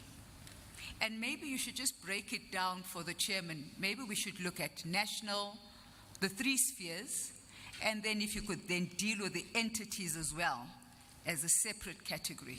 What is your role in terms of enforcement? Okay. Chair, Section 6 of the PFMA is quite clear on the roles and responsibilities of the National Treasury when it comes to enforcement. And the same provisions of Section 6 are repeated in Section 18 of the PFMA for provincial treasuries to assist in terms of enforcement. And also the MFMA, has provisions to make sure that the National Treasury enforces this piece of legislation. The powers of the Treasury are quite clear there. As indicated earlier on, where we pick up gaps, especially where there are irregularities in the system, we issue instructions to augment the system. But the question is, are instructions on their own enough to address some of these things unless you address the behavior of the people that are dealing with procurement, to make sure that they live up to what the Constitution is saying. We have, of course, a number of divisions within the Treasury. All of us together enforce certain parts of the PFMA and the MFMA. However, this still remains a challenge. I must say that a challenge, it's a war that we're fighting to make sure that there is no abuse of the system. But of course, as you may know now, that there are still these elements, much so embedded in the system, for intentional abuse of the system. Yes, which is why the question is, where you recognize and identify that intentional abuse of the system, what steps do you take? You can use any example to illustrate the point. What is it that you take? And the reason this is important is because the chairman at some point will be making recommendations on a variety of things. Maybe this is an area that this commission needs to explore in detail, so that when recommendations are proposed to the chairman, he has an appreciation of where the problems sit. Okay. Chair, in terms of our action, we've done this over the years, even during the State Tender Board, save for the fact that the State Tender Board was inconsistent with the Constitution. So when we pick up abuses of the system, there are processes prescribed in terms of the public service regulations to deal with officials, because the accountability vests with accounting officers. That's one process, to take disciplinary measures and so on against the perpetrators. That exists. But the second part is, when we pick up that there is a problem, we have one of the following. We investigate, we cancel the contract. Of course, you apply rules of national justice. Cancel the contract. We also restrict, in extreme cases where there is, we restrict suppliers from doing business with government. I know in the past, during the State Tender Board era, some of suppliers and even persons individually were sitting in our restricted list indefinitely, because that's what the State Tender Board Act says. We could restrict you indefinitely, which I think was a bit of a problem, because there is no individual person that must be sanctioned to perpetually. So, but currently what we do, because we take our cue from the Anti-Corruption Act, the Combat Anti-Corruption Act, at least it sets a limit in terms of the period, for which a particular supplier or individual must be restricted from doing business with government. Now, there's a shortcoming though, that's one part. But there's another part that has to be sanctioned by court. So there are two lists. There is one list that, as National Treasury, we put together and we place people there. That's one list. But there's another list called defaulters, those that default. But that, of course, has to be sanctioned by court, because we pick up this information, we send to court, and court would then endorse and say that particular supplier and those people must be endorsed on the register for defaulters. Now, there is a slight challenge in both processes. We are not experts, especially when it comes to the register for tender defaulters. We are not experts in sentencing. So courts have at times simply said, no, it must be endorsed, but they don't, of course, indicate for how long. Now we sit and we decide, which I think that's what, and we decide out of our own to say, I mean, the transgression may be, I mean, the sanction may be commensurate with the transgression. And then we decide we give you 5 years. For 5 years, you are barred from doing business with government. But whether that is fair, we don't know. So, but that's a shortcoming in our process for both restricted list as well as where court sanctions and endorses that people must be on that list. So we would prefer at least a system, I'm sure, where at least courts take both this responsibility of endorsing as well as sentencing, to say for how long. But the Anti-Corruption Act at least is a guide in our case, because it says no more than 10 years. Now, in the response you've given the chairman, I understand that within the 3 spheres of government, does the same response apply to SOCs and other state entities? Are they monitored in the same way? Do the same enforcement rules apply to them? Yes, it is correct, Chairperson. Which particular office within National Treasury keeps a schedule of these transgressors? Is that you actually keep a record, an annual record of what you've investigated, how many people have then been prosecuted, or what enforcement measures have been taken against particular people? Thank you, Chair.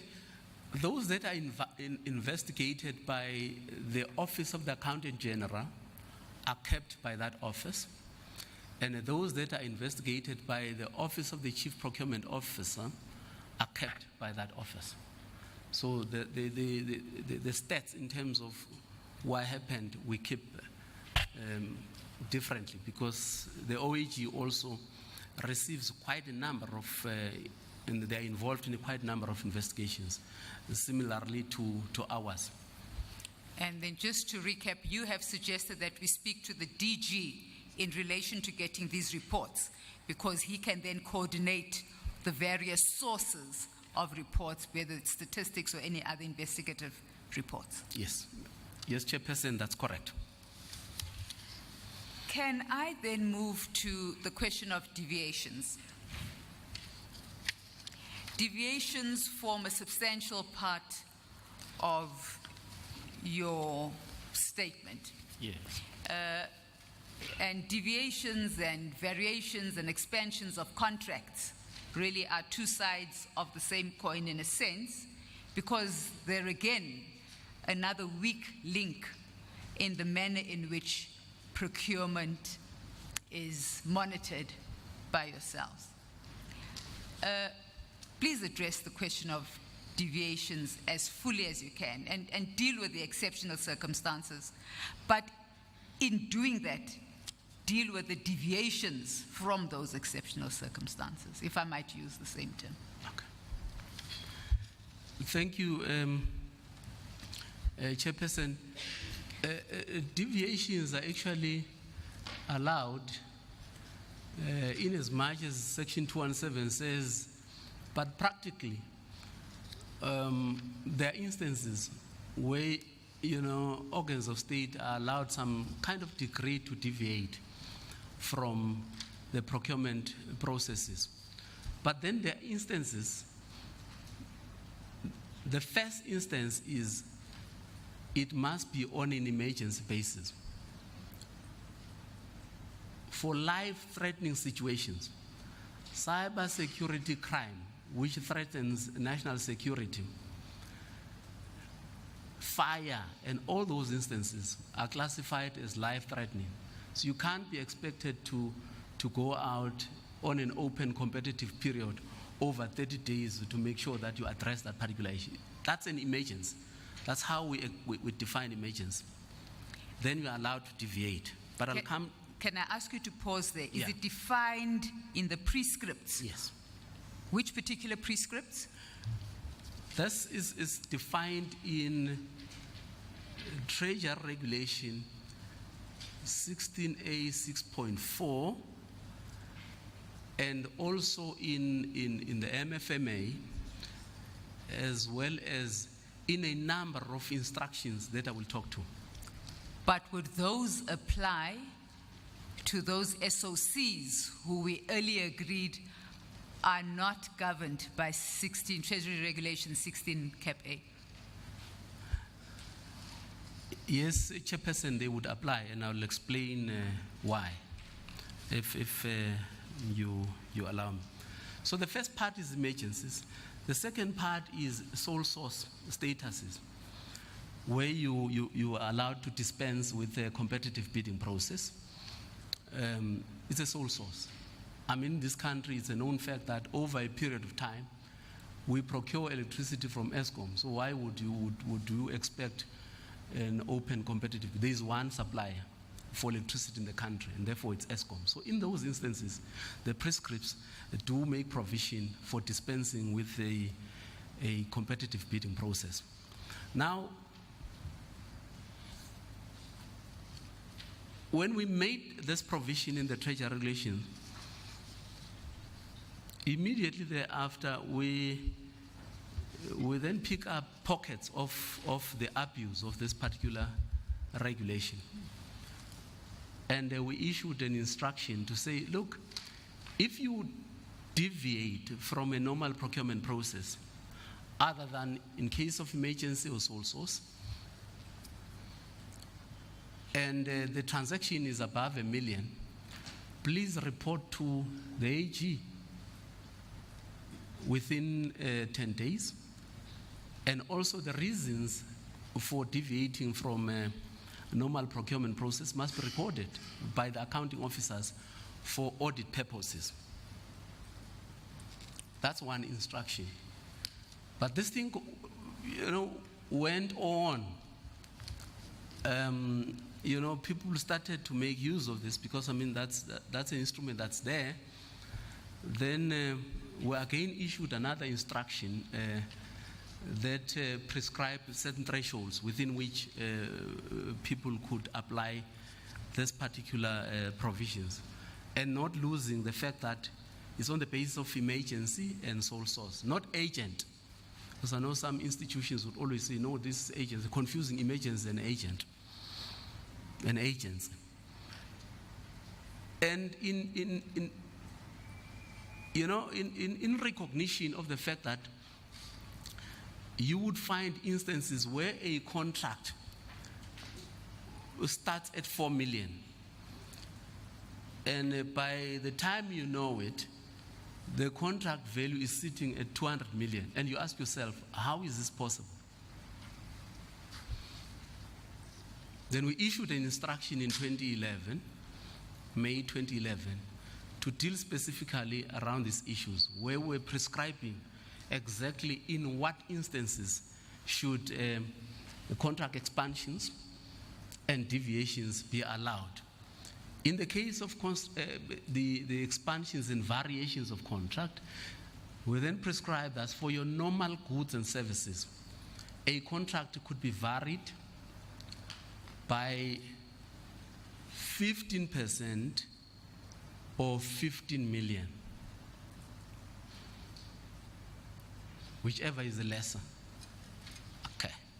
And then for construction-related procurement, we set the threshold at 20% and 20 million.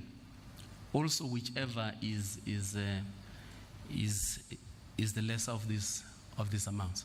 So that was an instruction that we issued in 2011. Of course, the instruction issued in terms of Section 76 4C of the PFMA. Then, in 2016, there was another instruction that we issued, 2016-17, to combat procurement abuses.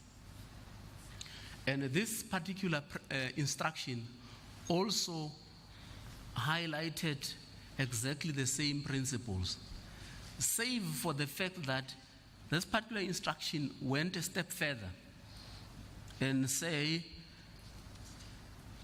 any other deviation outside of emergency and outside of a sole source must be approved by the relevant treasury. When relevant treasury would refer to national treasury and provincial treasuries. And I think the intention was quite good because you wanted to make sure that all deviations come to treasury and the relevant treasury approves. That was the intention, to combat. And the second intention was to make sure that the system becomes transparent, because already we knew that in as much as some of the public entities were not covered by our regulations, but these practices were happening in any event. So, but there were unintended consequences. I think this is quite important, in the sense that instead of deviations being an exception from the norm, deviations became the norm. So organs of state, instead of complying with Section 217, saw a room to use deviations to circumvent the system. And this is where the challenge is. Remember, deviations by their very nature, if you say to me, I must deviate from a normal procurement process, you're actually giving me a blank check.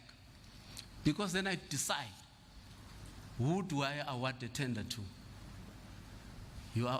It's given to me, I decide, I can give it to anybody. I think that's just the unintended consequence of a very good intention in terms of that instruction. So I think, let me stop here for now in terms of deviations, Chairperson. Who has kept a record of those deviations, if there is one at all? Thank you, Chairperson. The Office of the Chief Procurement Officer keeps the record thereof, and all deviations approved or not, supported or not supported, are published on our website. So it's a publicly available information on our website. You can see which entity applied for which deviation and what was granted at the end of the day, and even the estimated value of a deviation, because deviations are based on a project or a contract. And that information is readily available. We provide it from time to time to Parliament, of course, and it is a published information. It's available. Back to the question of enforcement. What do you then do where you have found deviations that are outside of the prescripts of National Treasury? Consequences. Before you answer, Mr. Mathebula, just so that in case somebody has done something, then they know it's working.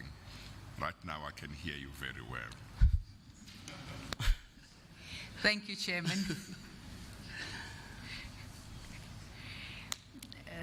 Yes, you may answer.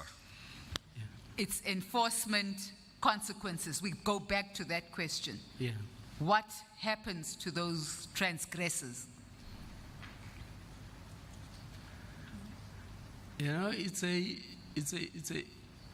one area, Chairperson, because when we report to Parliament, and then Parliament plays its oversight role, you may have seen that a number of these entities and government departments over the last while have been appearing before Parliament for consequence management, because that's what Parliament is there for, to play the oversight role. We go to Parliament, of course, to support Parliament in its work when these departments and entities are hauled before Parliament to answer to some of these things as we speak. It's an ongoing process to make sure that there are consequences.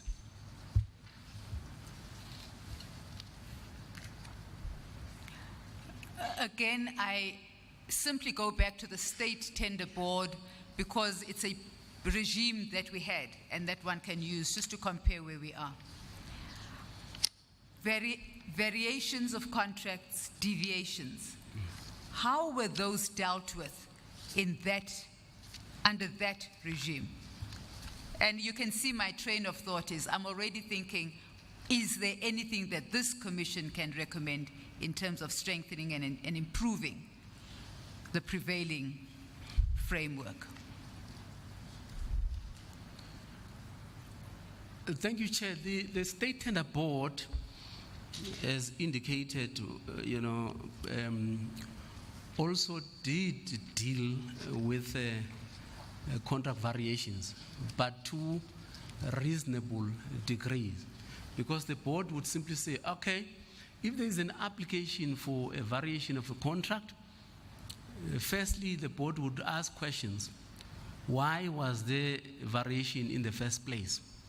Because government departments are supposed to plan. So lack of planning, of course, should not be used as a reason for varying contracts. So it dealt with those issues, but very carefully, in the sense that the State Tender Board would simply say, okay, we're giving you a variation, but based on certain conditions that institutions had to comply with. I know they would, for instance, they would say, we're giving you this on a month-to-month basis, but not exceeding X amount of period. So within that period, so in other words, your contract extension should be on a month-to-month basis, but not exceeding X period. If for whatever reason, departments failed to comply with that, they could either come back to the board, provide reasons, or the contract expires, and then the department would be sitting without, and then they were given what we call delegated powers, where they could procure through their own delegated powers, which of course were delegated to them by the State Tender Board, pending the finalization of their own contracts. And the board would always follow some of these contracts, because remember, all procurement was under the auspices of the Tender Board. So there was a record of what has happened, what decisions were taken, have those decisions been implemented, etc., etc. But that was the position in that particular. So again, the delegated powers within which government departments had to comply with conditions set by the State Tender Board had thresholds, had limits in terms of thresholds. The board would say, okay, we're delegating you, but not more than, as an example, 750,000. But those thresholds were set out quite clearly in the prescripts of the State Tender Board. What I understand you to be saying is that there were much tighter controls, really, probably because the State Tender Board system was centralized and it was easier to then monitor and tighten controls over spending? Or would that not be a fair summation? Look, Chair, I think in hindsight, when one looks back, the existing framework is now in the system for more than 10 years. I think we introduced this in 2003. We are now in 2018, so we're talking 15 years at least of the current procurement framework. I'm sure one can always, in hindsight, say, yes, perhaps there was a reason to stay with the State Tender Board, but I cannot say convincingly that the board also did not have these elements, because there were also allegations against certain board members and their influence in terms of where procurement contracts should be going to. I think that's one of the reasons to say, based on these, because these are board members, of course, and they live within communities, and they are not immune they were not immune at that time to some kind of influence, as is happening currently today. So, but at least there was some level of control at the time. Apart from the fact that the service delivery was very, very slow. And I think that's quite important. Service delivery was impacted negatively, quite negatively, and quite very, very slow in terms of the decisions of the board. Yes, you do make that point. Maybe this is an appropriate time for you then to deal with the reforms, the revisions that you are considering as National Treasury. You'll find that section on page 33 of your statement, and you break it down in your statement. So if you could just help the Commission understand what measures you are taking to correct what you have identified as a project gone wrong. Okay. Those elements of the project that have gone wrong. I'm not writing off the whole system, just those elements that have gone off the rail. Thank you, Chair. Through you. Now, earlier on, we spoke about the complexity of the system, of the current framework, and we also spoke about the fragmented system, how fragmented the system is, where you have the core piece of legislation that are supposed to deal with procurement, but you also have a number of other pieces of legislation that have an impact on procurement. So in recognition of that problem, and also in recognition of the abuse of the system which exists currently, as the National Treasury, we are reforming the system. There is a bill, a public procurement bill, that would be a national overarching regulatory framework to deal with all these other pieces of legislation. So some of these pieces of legislation would be repealed through this bill, as some would be amended. There could be some amendments to make sure that you have one legislation in the country that deals with procurement. Whether you have people coming outside the country or in the country, but when you come to South Africa and you say, what is the procurement legislation in the country, we can then point out and say, this is a particular piece of legislation that deals with procurement process in the country. Now, the process is at an advanced stage, and of course, one of the issues that this bill will deal with is will review the delegations of authority. Will also strengthen procurement planning, because I think that's where the problem is. There are also governance issues, because the failure of this system lies in governance, compliance, and so on. And we're also providing for the alternative dispute resolution mechanism. Chairperson, we don't want to always appear before court to save costs. I'm sure we can have another system where we think it is. I mean, that's provided for in the bill. And then also the treasury regulations themselves are in the process of being reviewed, and they will be published soon for comments. Because if you look at that chapter 16A that I've been always talking to, it recognizes your normal goods and services, but it does not address the procurement of infrastructure, and which is quite a huge spend in terms of procurement in the country. It does not address those processes, and it also does not address the procurement of capital projects, which you see currently you have power stations that are under construction in the country. I mean, that's capital. So that's what this particular piece of legislation seeks to do. And of course, to strengthen governance issues, as I indicated, and to make sure that it gives more powers to this office of the Chief Procurement Officer to play an oversight role and take action where there are infractions and abuse of this system. Currently,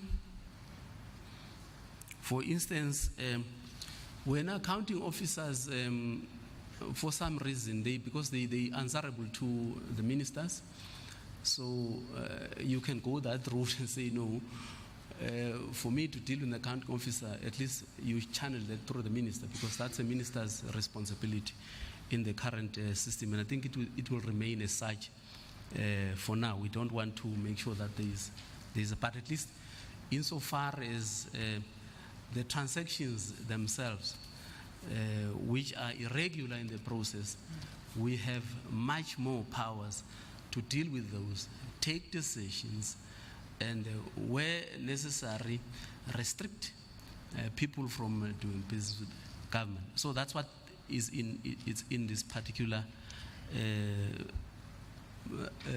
legislation. Also, the strengthening of contract management, because this is where, when we're talking contract variations, which is a very serious issue in this country. If you enter into a contract and the contract is 3 years, and all of a sudden the contract finds itself being extended up to 12 years or 10 years, it can't be. You can't allow that to happen. Because firstly, it creates the so-called evergreen contracts in the system.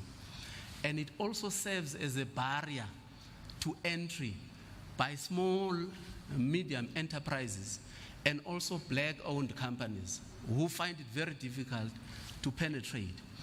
And it also plays itself to the anti-competitive practices, collusive, cover coating, you can name them. And also the principle of value for money gets lost. And what is also most important is the risk that one takes to extend a contract. For instance, if an application to vary a contract is submitted, and you don't even know how this contract was procured in the first place, you're coming right at the end, you don't have all details of what happened, and then you extend this contract. Contracts get extended time after time, and this is also one area that I think we need to tighten very much to make sure that we improve contract management, so that there's proper planning. When contracts are about to expire, government officials, those that are involved in procurement, embark on the procurement processes to make sure that we live up to the Constitution and to other pieces of legislation to make sure that there is transformation in the process. And it's an area that is also very much in our radar. The bill, of course, has to go through the normal legislative processes, and it will be published soon as well for public comments. I mean, this is what we've always been saying. And once Cabinet approves the publication thereof, we expect South Africans to submit comments.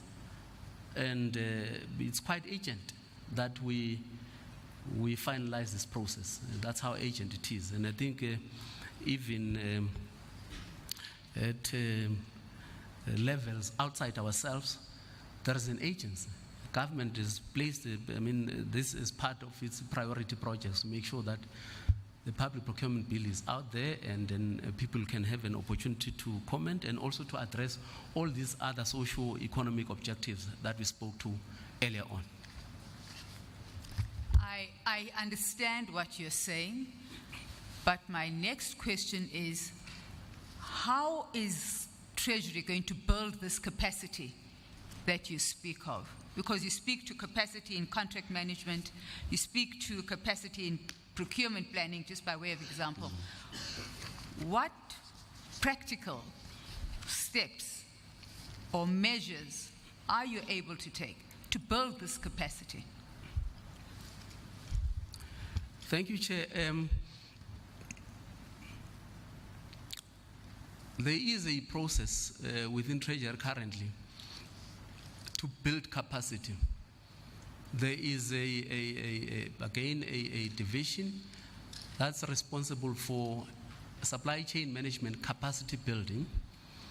And of course, I think there are two streams there.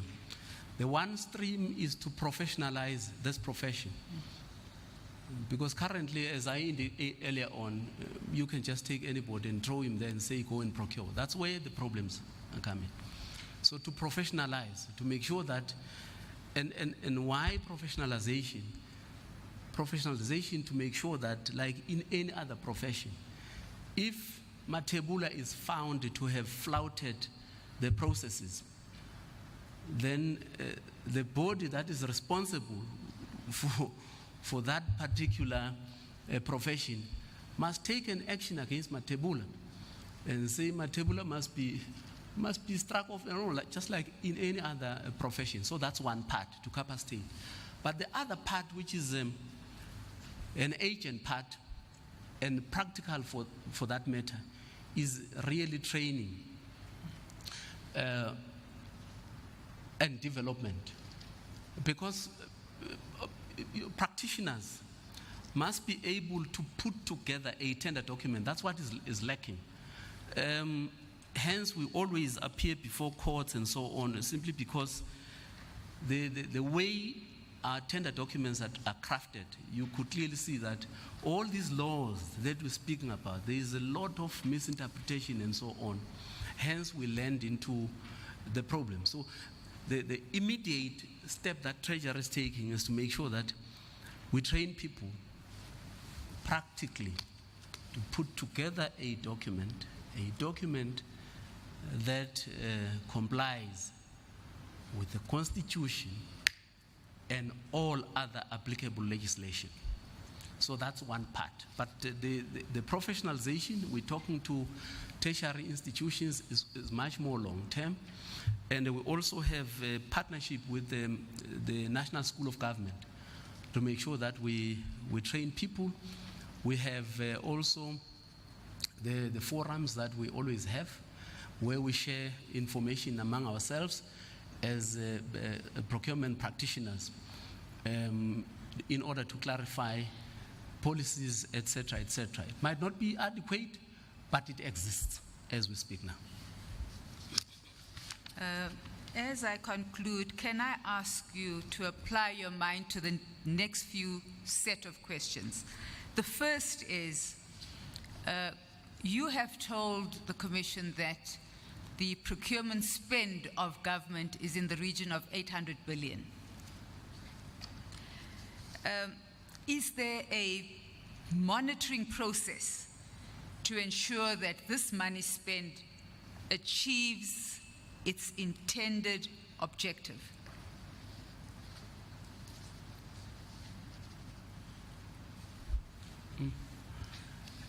A difficult question, Chair. Quite difficult. But look, the whole process also talks to the public finance, the management of the budgets after the tabling of a budget by Minister of Finance in Parliament, that all of us, all divisions within the National Treasury, are enjoined to make sure that government departments and public entities spend that money correctly. But of course, there is a challenge. There is a challenge because we can't claim that all this money goes to where it is directed to. Hence the problem that we're facing in the country.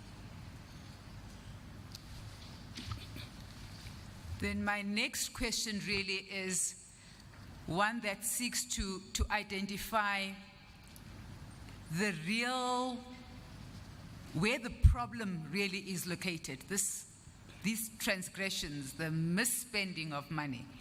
Is it the law that needs to change? Is it government policy that needs to be revised? Or do wrongdoers simply have to face the consequences of what they have done? Where do you locate, and I know you've spoken to us about reforms, where is the nub of this problem? Chairperson, I think it's a combination of all this question. If you look at our regulatory framework as indicated earlier on, that for quite some time, some of our prescripts never applied to specific public entities, which we've now corrected, of course, through instructions. That's one. But also the bigger element is the human element in this process. Regulations are there. Hence, we augment them from time to time. But humans must also choose to make sure that there is compliance in the process. And of course, the issue around investigations and subjecting people to prosecutorial processes is well known, save for that maybe the processes at times take long in the current justice system. This is personal now. This personal, it's got nothing to do with the prescriptions. That perhaps we may need to look at whether we shouldn't reclassify procurement transgressions differently so that they get fast track, or even considering a special tribunal specifically to deal with these cases. Because otherwise, if you don't do so, then the rot continues in the system. Yes, in fact, this is also one of my last few questions. These criminal prosecutions, investigations that have taken place, maybe I should rephrase that. You have investigated certain matters and referred them for criminal prosecution. But once you've done that, you have no control over what happens to those transgressors. Is there anything that you are thinking through? Because really, you need to have a deterrent to malfeasance, an effective deterrent to malfeasance. Is there anything else other than these referrals to prosecution that you are knitting into your reforms, over and above the items you've already mapped out to the Commission? Chairperson, I'm sure we can always take recommendations of what else could be done, but obviously we've always maintained a position that we need to send a shock in the system. And of course, the current instruments that we're using, where we bar people from doing business with government for quite some time. But of course, the other part is that criminal part where people should be subjected to. But we are open to any proposals that we can include in our procurement processes for improvement. Mr. Mathebula, are there any other material issues you would like to raise with the Commission within the context, of course, of public procurement? Chair, except for saying that we will continue to serve and where we identify wrongdoing, that we make sure that the wrongdoing is dealt with. And of course, also to make sure that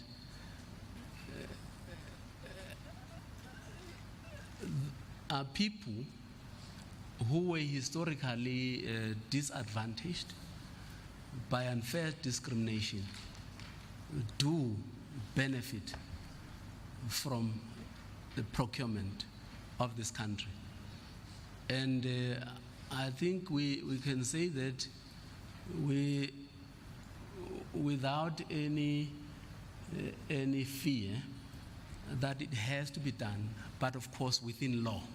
That's what we say. We need to advance them.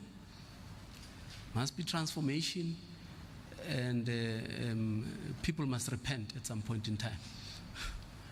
I think this is where I will leave it for now, and thank the opportunity to appear before the Commission.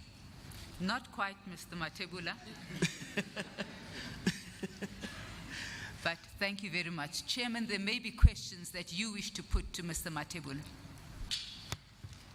We are going to take, if you are done, the lunch break, because we are on my watch about 7 minutes before 1, and Mr. Mathebula must come back at 2 so that he can clarify certain things. You are done. I am done, Chairman. Thank you very much. Okay, thank you. Those who may have done something that has improved the situation in regard to my problem of hearing counsel, I think if they could do the same in regard to the witness's mic or speaker, it would be helpful. I can hear him, but if I can hear him as well as I hear counsel, that would be great. We'll adjourn then until 2 o'clock. All rise.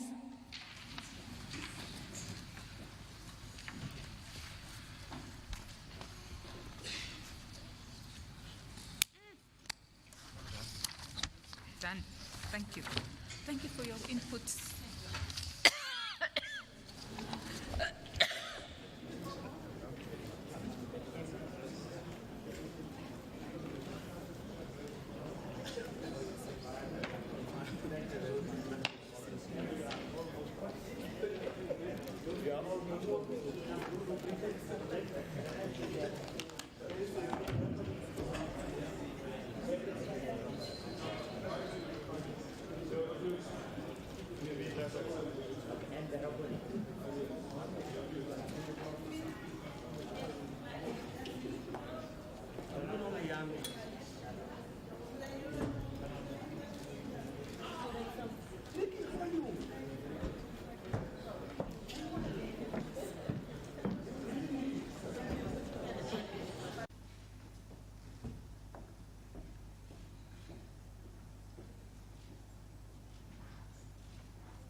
Mr. Mathebula. Council asked you very pertinent questions that are really very important for this commission, and generally the information, the evidence that you have given is very relevant to what we are doing. But I do have some questions to clarify certain things. You said, if I understood you correctly, that you do take some action against officials when there has been no compliance with procurement rules, legislation and regulations, or policies and instructions. Is that right?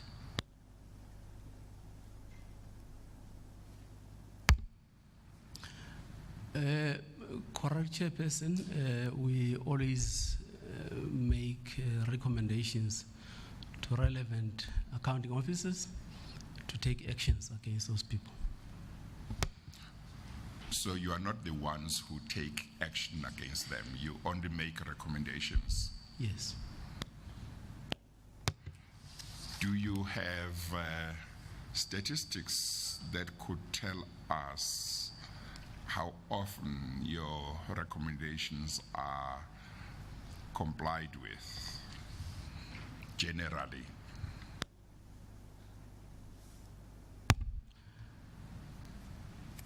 Chairperson, we don't keep stats, but at least we do have cases, that we can provide and say these are the recommendations that were made to relevant accounting officers to take action against.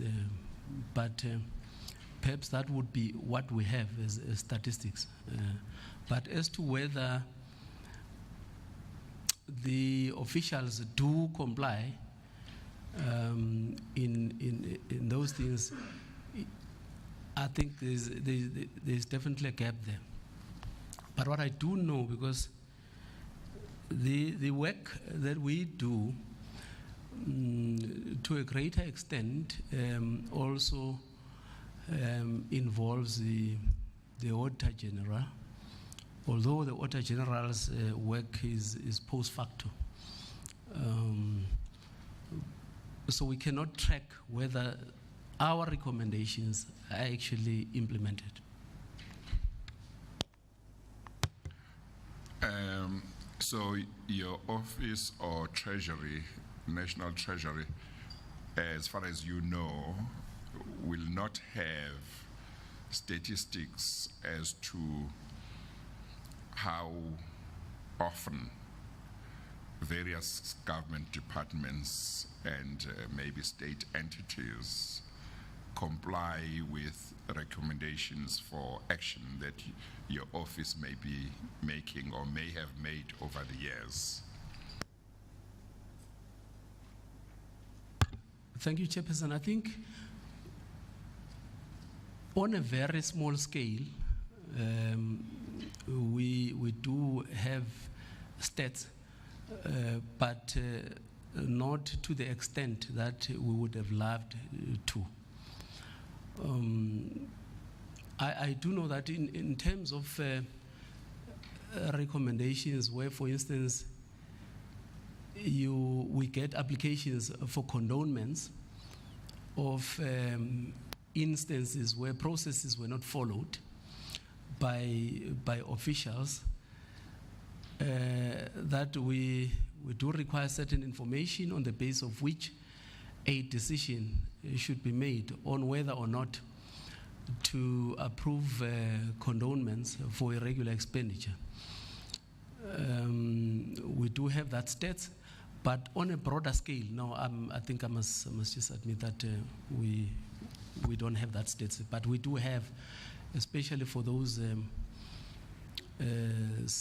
national departments, I suppose, and to some degree provincial departments, but surely at local government, we don't have that stat. Do you know whether within government there is any office that could give this commission that kind of picture nationally in terms of saying there are a lot of irregularities that are connected with procurement throughout government, and that government is determined that there should be consequences for these things, for non-compliance, and therefore it is monitoring whether action is taken when officials, employees of government, and even accounting officers themselves have not complied with procurement rules, policies, and legislation, so that nobody thinks they can continue with non-compliance because there are no consequences. Thanks, Chair. Yes, there is an office. The Public Service Commission, in my understanding, can provide that kind of information because in many instances, some of these are reported to the Public Service Commission, and I do know, as a matter of fact, that the Public Service Commission is quite efficient, and they do make follow-ups on those allegations, and they also do make follow-up in terms of whether accounting officers do take actions as recommended by the Public Service Commission. But they are that kind of office which the Commission could approach to get such statistics. As indicated, I'm sure to a limited degree, the treasuries also could provide such information, but more in the office of the Accountant General within Treasury, at least National Treasury, we could have such information because I do know that they do make follow-ups on some of these issues, and of course other law enforcement agencies. But the Public Service Commission is the office that consolidates such information, and I'm sure they could be approached in this regard. As far as you understand the Public Service Commission, when it has received such reports from government departments, what is it supposed to do? Is it just for statistics, or is it just to make further recommendations to ministers, premiers, or what does it do with those reports once reports have been made to it? Yeah. The Chair is now I'm speaking under correction, but I do know that they act on those reports. They follow up with the relevant officers and also political leaders, office bearers, to make sure that action gets taken against those reports. It definitely does. That office does make a follow-up on what eventually happens.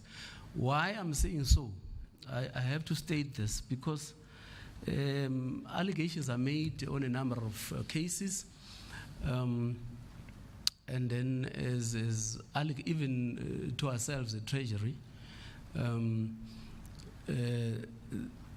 investigations are done on individuals where allegations are made. But of course, the Commission always wants to know what action has been taken. So they present this to accounting officers, and they also demand the reports of what exactly transpired in terms of enforcing the recommendations of the Public Service Commission. Okay. And then in terms of non-compliances that come to your attention that you are able to do something about, because I think you did give evidence that when you become aware of allegations of irregularities, you follow those up. Now, do you follow them up only if there is a formal complaint, or do you follow them up, for example, even if you were to read in a newspaper that there are complaints of irregularities in regard to a certain tender, do you follow them up, or do you have to have a formal complaint lodged by somebody? We actually do both, because our position is that the public is actually a guardian of, or at least they should be seen to be contributing to guarding against irregular practices in the procurement space. So whether we read in the newspapers that there are certain things happening in a particular public entity or government department, we are quick to demand documentation that, of course, pertains to that particular allegation, in as much as we receive formal requests. At times we get information, at times we battle to get information for our own investigation. But we act on both. We read, please give us documents. This is what we read in the media. We want to know exactly what happened, and we do our own assessment. That's one. But also when you have formal, we get a lot of them. We get a lot of complaints. I mean, ranging from irregular practices up to the non-payment of suppliers on time, which is a challenge currently in the country, and we intervene where we can. But of course, we do work with also the DPME, Department of Monitoring and Evaluation, in this regard. But we act on all these instances to find out exactly, because we can't take these things for granted. I mean, that's exactly what is happening currently. And with regard to the decision making in regard to tenders, you talked about, I think,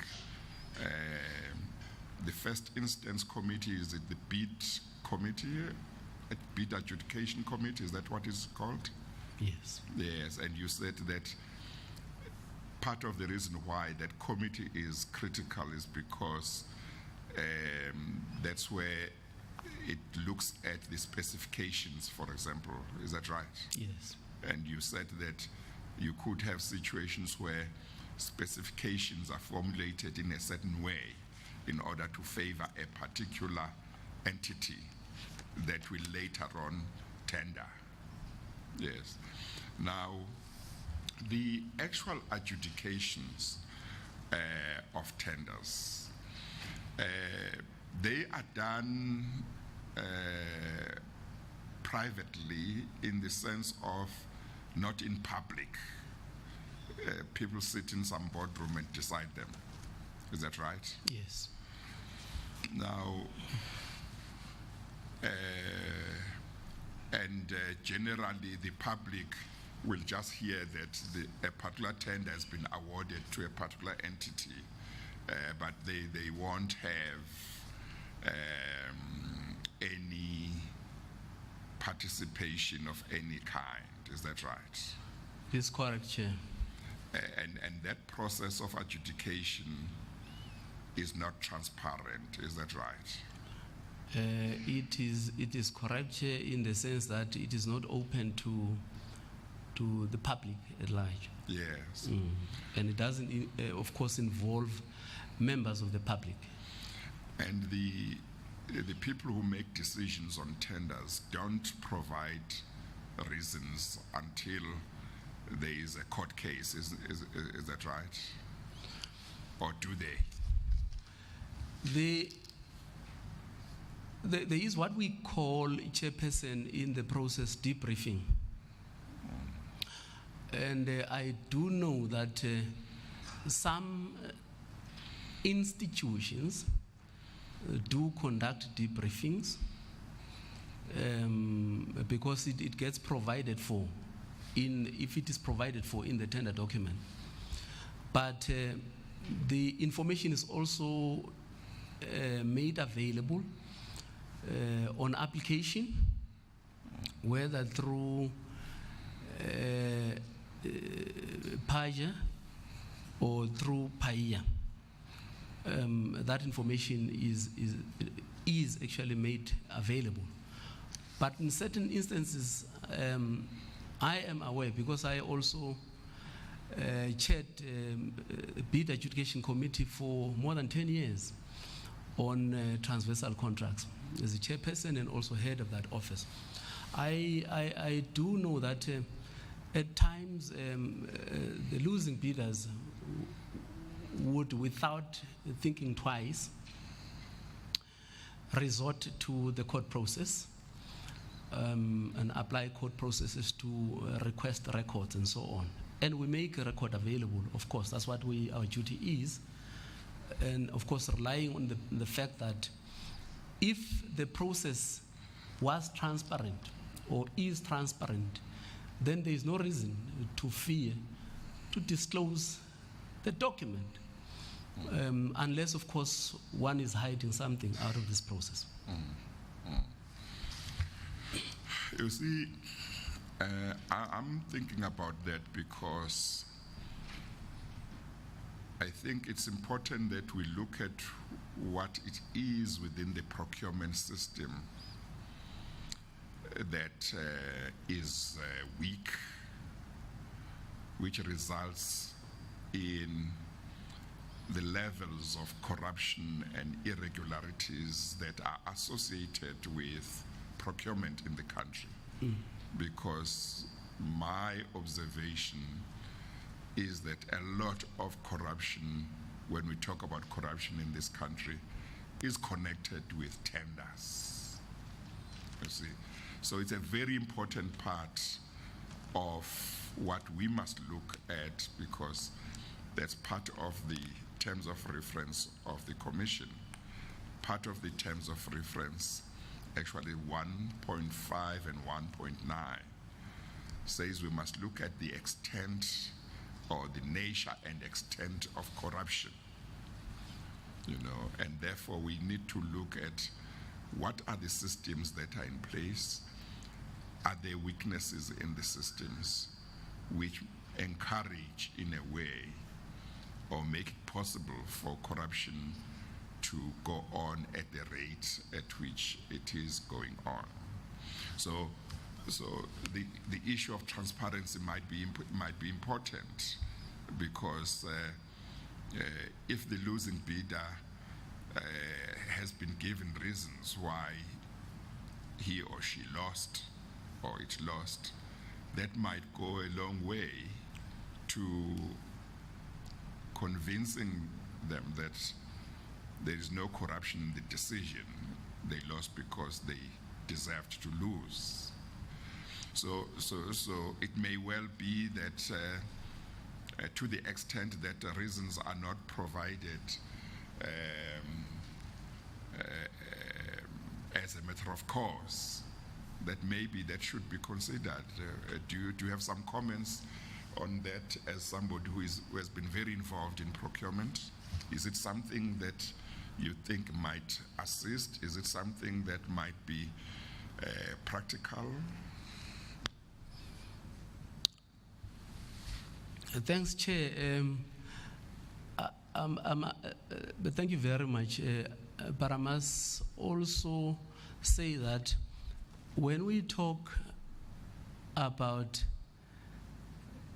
the bid adjudication, we're talking about the last leg of the process. And I just want to reiterate that, yes, transparency can help to make sure that a number of people do take part. But at the same time, my own personal experience is that out of 100 bidders, one wins, the 99 that are losing would always cry foul, legitimately or illegitimately. So, but the issue is, if the adjudication process itself is opened and people can see transparently what is being done, whether losing bidders would actually say, no, now I'm happy and so on. But it is a good thing that we can always promote. Historically, Chairperson, if you take the construction sector, our prescripts make it mandatory to read the prices at the closing and opening of bids. So we read prices in the presence of those that the interested parties. But that is it. And in the mind of the bidders, they always say, look, my price was the lowest, and therefore I deserve to be awarded a tender. But when you look at the entire, because this entire process, I might be lower in price, but I've got a shovel and a spade, and therefore I can't build even a single house, or a shovel and a wheelbarrow. Hence my price is low. And somebody else who's a little bit higher in terms of price might be having the technical expertise to make sure that the building is completed. That's one part. But the second part is price is not always the sole determinant of a winning bidder. That's why we're speaking about a combination of the points, the preference points. So you take price, you take these other elements, and then you put together, then it determines who the highest scoring bidder is, provided that bidder complies with all specifications. But I think without discounting this proposal, it's something that we can take and test. I know that in Gauteng, in a few years ago, there was an open tender process that was introduced, but I haven't seen exactly, the impact thereof.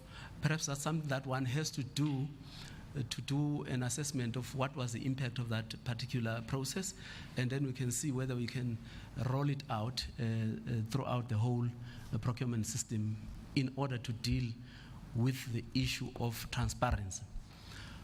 But having said so, that the adjudication is the last leg, you also have this leg which is right at the beginning, where there's a potential of crafting the specifications to arrive at a particular outcome, which is also a bit of a problem, because I don't think that you can involve the public unless you're inviting the experts to come in and sit in that process, as indicated in my earlier presentation. Well, what do you think can be done to deal with that situation where corruption takes the form of somebody within a government department who knows an entity that is likely to tender in due course or that will tender, who then decides that the specification must be formulated in such a way that when the adjudication happens, only one bidder will succeed, in the sense that that one will fit into the specification perfectly. What should be done to deal with that situation?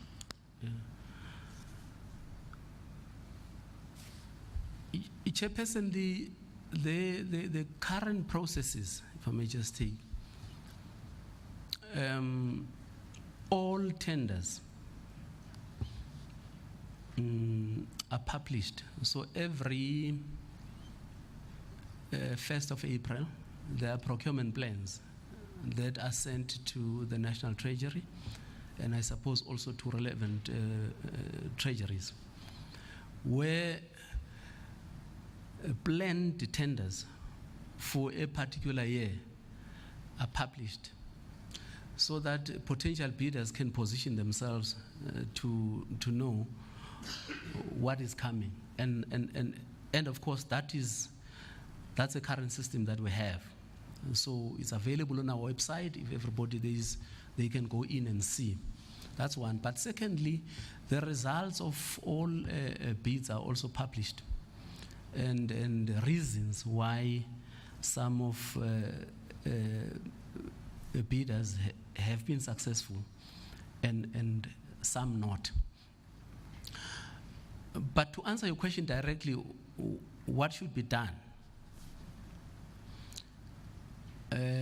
Apart from enforcement, where we, as far as I'm concerned, accounting officers must be made to account, because they must make sure that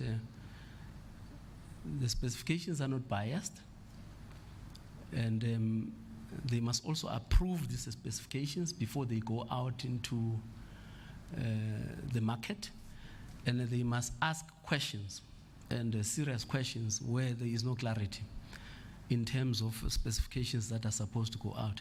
It's more making it a responsibility of accounting officers. Maybe one can even think about putting this into their performance agreements, to say, when a tender goes out in your department, personally, accounting officers must make sure that they read these things, and where there are issues, they raise them before a tender gets put into the public domain. Because if you miss that step, and obviously you've missed the biggest part of the process. Because we prescribe that when evaluation is done, evaluation must be done in terms of the criteria published and nothing else. And also at adjudication stage, the adjudication committee must look at all these processes. This was the tender published, and this was the criteria specified, and this is what the BEC, the Bid Evaluation Committee, has considered during the evaluation, and therefore this is the outcome. And these committees as well must also ask questions. Now, depending on delegations, because some of the bid adjudication committees are delegated powers to make final decisions, but in many other government institutions, that final decision rests with accounting officers.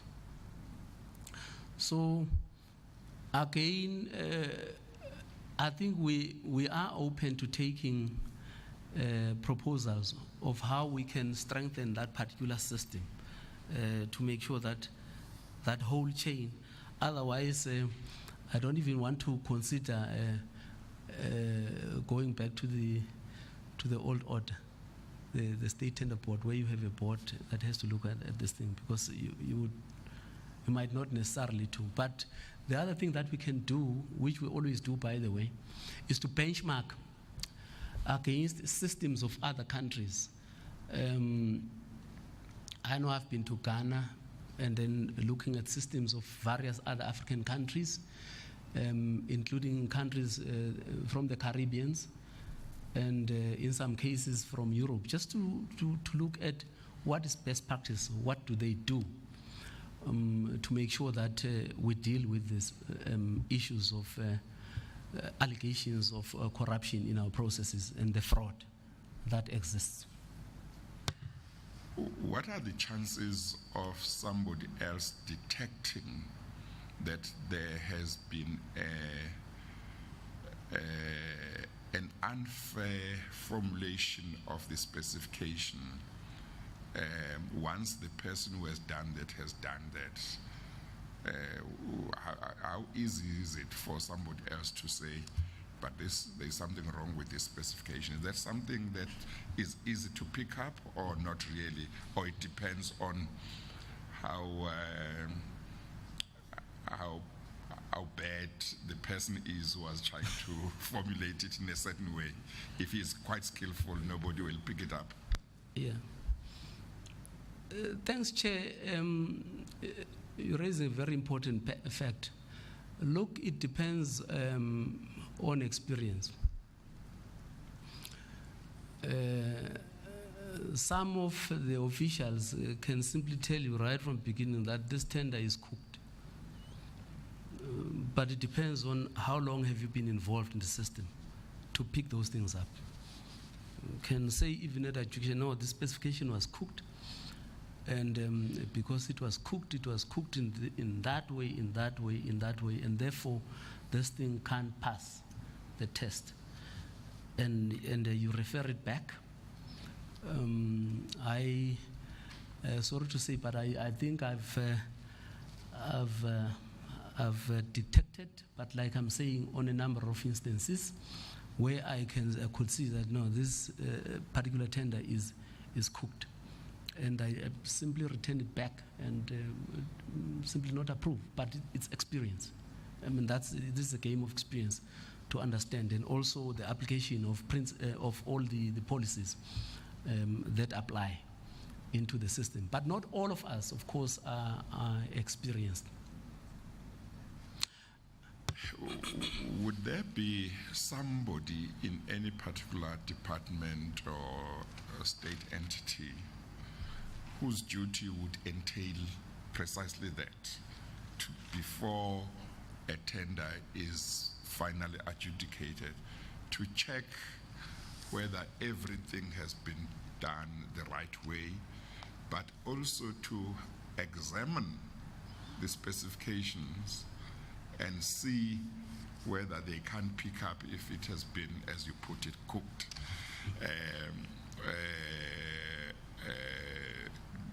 or check against the needs for this job and see whether the tender accurately reflects really what is needed. I mean, I'm just thinking that if I can make an example by way of appointing somebody to a position as opposed to appointing a supplier, appointing somebody to a position. If I have a particular position in the department and I know that I have got a friend who can do that job, but that job, really the person who must do that job doesn't need more than a bachelor's degree in that field. But because I know my friend has got a master's, then I say one of the requirements is that you must have a master's. Or if my friend has got a PhD, I say you must have a PhD. But actually, when somebody looks at what this person is supposed to do once appointed, they might be able to say, you actually don't need a PhD. A bachelor's degree is just good enough. So in other words, now taking that example to what we are talking about, would there be somebody who can look at all of those things? Thanks, Chair. Correct. Many of these, especially at SOCs, they've got, or they're supposed to have compliance units. And then it becomes the responsibility of the compliance unit to make sure that the processes are beyond reproach and above board. But what we are proposing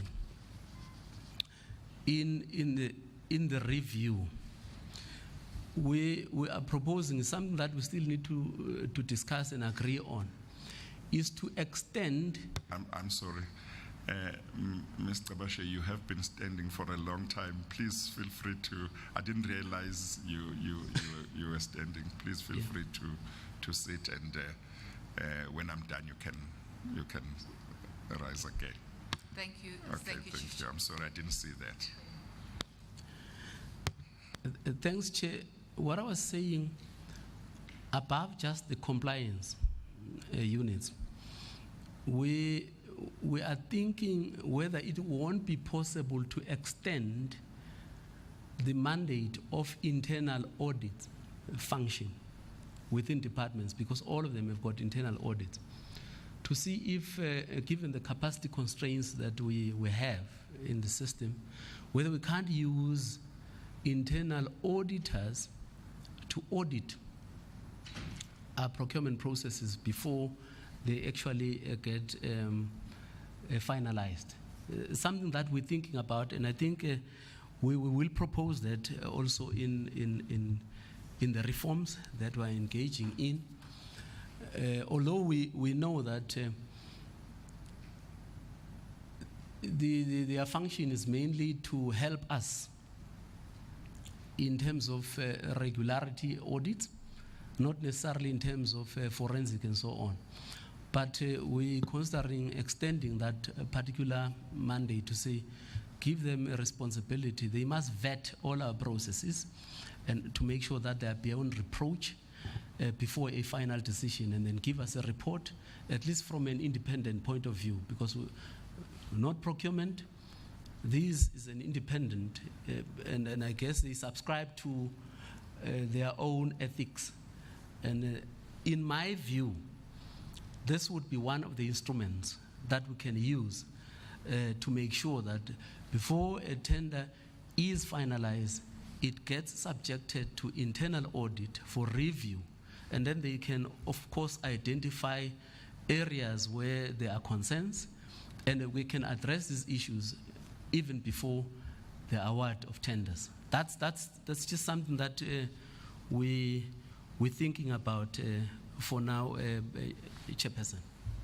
Well, that's I think that's quite important, because I was about to ask whether there is any internal process to say, if a decision has been made, before it's sent out to the bidders, or successful and unsuccessful, whether there is a process where people other than the ones who have made the decision can look at it and see whether everything seems to be fine. So from what you are telling me, it would appear that as things stand, there is no such process, but you are considering introducing a process that would Yes. Run along those lines. Yeah. Yes. Okay. Now, have you got, or your office or treasury, any statistics as to what percentage of tenders, maybe provincially and nationally, or just nationally, really get contested compared to the total tenders that get awarded?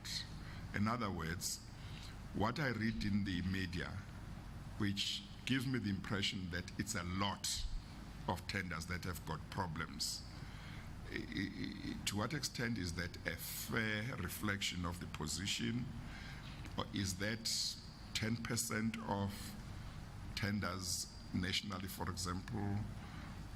Is that 20%? In other words, we might be too concerned in circumstances where maybe it's just 1%.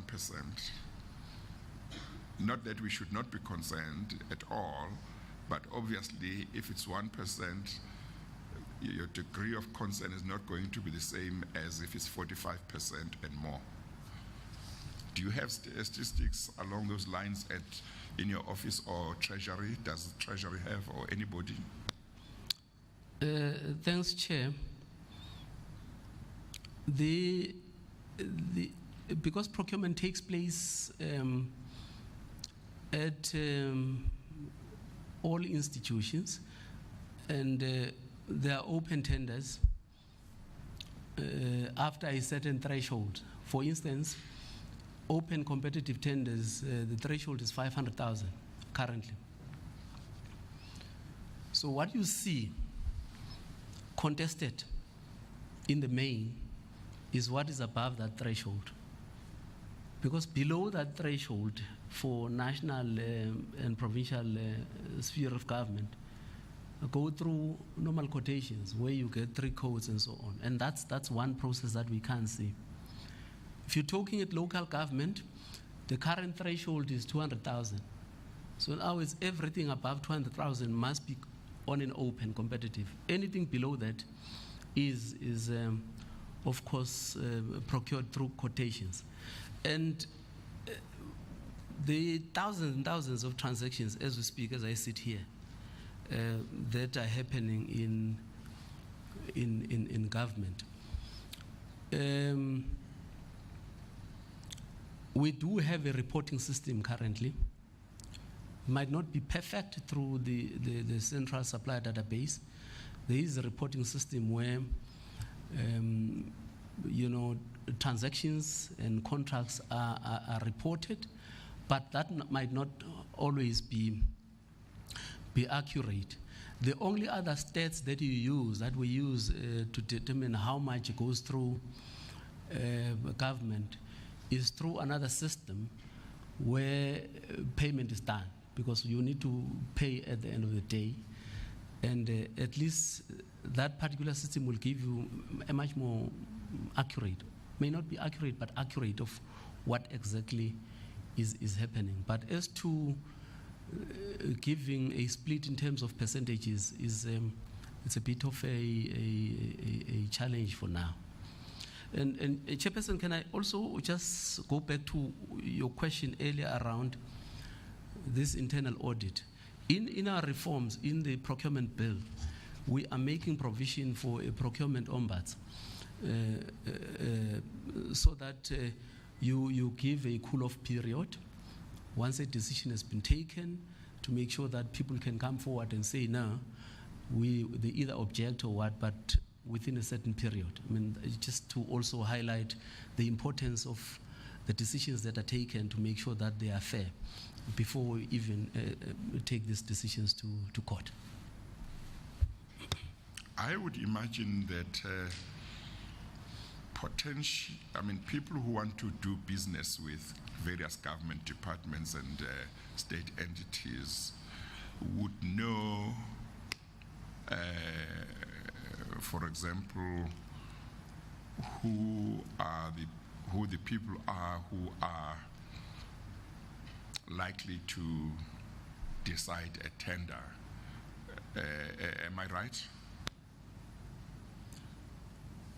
In other words, maybe let me put it this way. A bid adjudication committee, that's the committee that makes the decision, is that right? Yes. Now, in regard to departments, a government department, would there be one bid adjudication committee for the entire department in different provinces, or would there be one for a particular province and a particular province in the same department? What is the position? Okay. No, thank you, Chair. Currently, every department has its own bid adjudication committee. And whether you are in a province or you are at a national. But that's why in our prescripts we say those committees must be cross-functional. So that's one part that we're prescribing. But what is important to note is that your BEC, the evaluation committee, is always a non-standing committee, because it depends on the type of commodity that we are procuring. Then you put together that committee to come in. So it's not a standing committee. But your BAC, in many instances, are standing kind of committees where they know that, at a certain point in time, they need to sit as a committee, and the Secretariat must present recommendations of BEC on whatever procurement, and they need to make decisions kind of.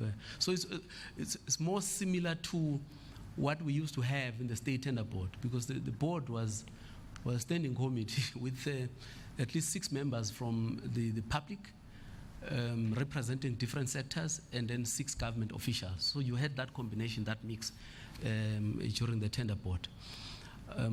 But this current system, given accountability, we can't draw from people from outside unless maybe we review the legislation if we are to deal with this issue, to make sure that at least you bring in external people to be part of the bid adjudication committee to deal with transparency and any potential abuse of the system.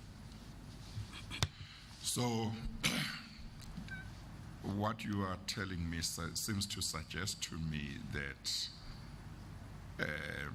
the answer to my question is that yes, indeed, if I know that there is going to be a tender coming up in a particular department that I'm interested in, I would or could know who will decide it, because the bid adjudication committee is usually or all the time a standing committee.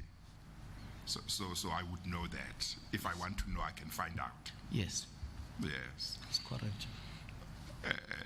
And members of a bid adjudication committee, I assume, are employees stroke officials employed by the same department. Is that right?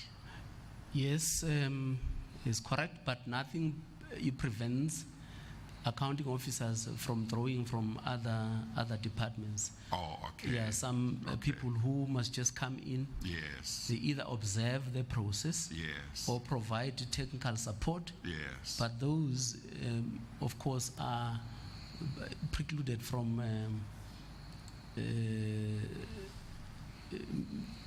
taking part in final decision making if they are observers. But if they are appointed as members, a different case altogether, because then they do participate in the final decision making, or even making a recommendation to the accounting officer, depending on delegated powers. And who decides on the composition of a bid adjudication committee in a department? Is it the accounting officer, DG, or is it somebody else? It is the accounting officer. Yeah, in a department, the accounting officer decides Yes. who should be appointed to that committee. Yes. Yes. In a business entity, a state entity, do you know how it would work? In a state entity, those that have got boards, the boards would decide. Okay. The boards would decide who should take part in that committee. Yeah. But in those public entities which are linked to departments, for instance, your 3A, because with 3A are your national public entities linked when to you say departments. 3A, you mean To the PFMA. 3A to the PFMA. Yeah, the Schedule 3A to the Yeah. PFMA. Because those entities are linked to specific departments. And therefore, the accounting officer there is the CEO, not necessarily the board, because there is no board. I mean, you've got a number of them, similar of them. We can talk about quite a few of them that are such. And of course, 3Cs that are listed as 3Cs. These are your public entities linked to provincial departments. So then you also have the CEOs who are accounting officers who decide what should happen. The mother department simply, of course, as a shareholder, play an oversight role. But at the end of the day, the CEO as an accounting officer makes a decision. In a department, the DG makes a decision. In public entities, there's big SOCs and Schedule 2s and other public entities, the similar public entities. The boards do make decision who sits. Constitutional institutions, the CEOs again make that decision. And is there legislation or policy that sets out what criteria must be applied in selecting individuals who would sit in bid adjudication committees? Thank you, Chair. I think apart from prescribing that in all these committees, at least there must be a supply chain, a practitioner, and also in certain instances, the CFO of those departments must be part of this. There is no particular criteria of selecting individuals, officials that must constitute a committee. But at least we do prescribe that now, because this is the role of the supply chain management practitioner, is to make sure that the processes are applied and followed during the evaluation up to the adjudication process. That's the requirement, at least in the CFOs. Of course, our prescript says all the SCM units must be under the auspices of the chief financial officers of respective departments. So there would be nothing to suggest that an accounting officer, in looking for people to appoint to a bid adjudication committee, must look for people who are people of integrity and people who have, for example, legal qualifications to understand some of the things, and people who might just be known for impartiality, that kind of thing. There would be nothing that says they must look at that. It is correct, Chairperson. There is nothing that would prescribe. Safe to say that those that participate, it's in our prescripts, we've stated, those that participate must be unscrupulous. Where there is a conflict of interest, they must disclose, declare, and recuse themselves from the processes. Because, so we're prescribing broad kind of ethical standards that are applicable. But as to identify which individual best fits that criteria, we don't have. But at least we do have a broader kind of characteristics of prescripts of what the committee should do. And would there be any study that may have been done to your knowledge, by any government department, maybe even your office, to say, or that would identify where most of the tenders where there are allegations of corruption and so on, or that even get taken to court, where exactly problems seem to be? For example, is the problem at the specification stage? Is the problem at the adjudication stage? In other words, is one of the weaknesses that bid adjudication committees do not seem to have people who can do a proper job?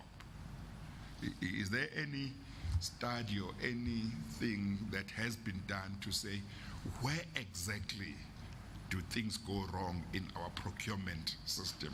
If we want to fix the system, where should we focus?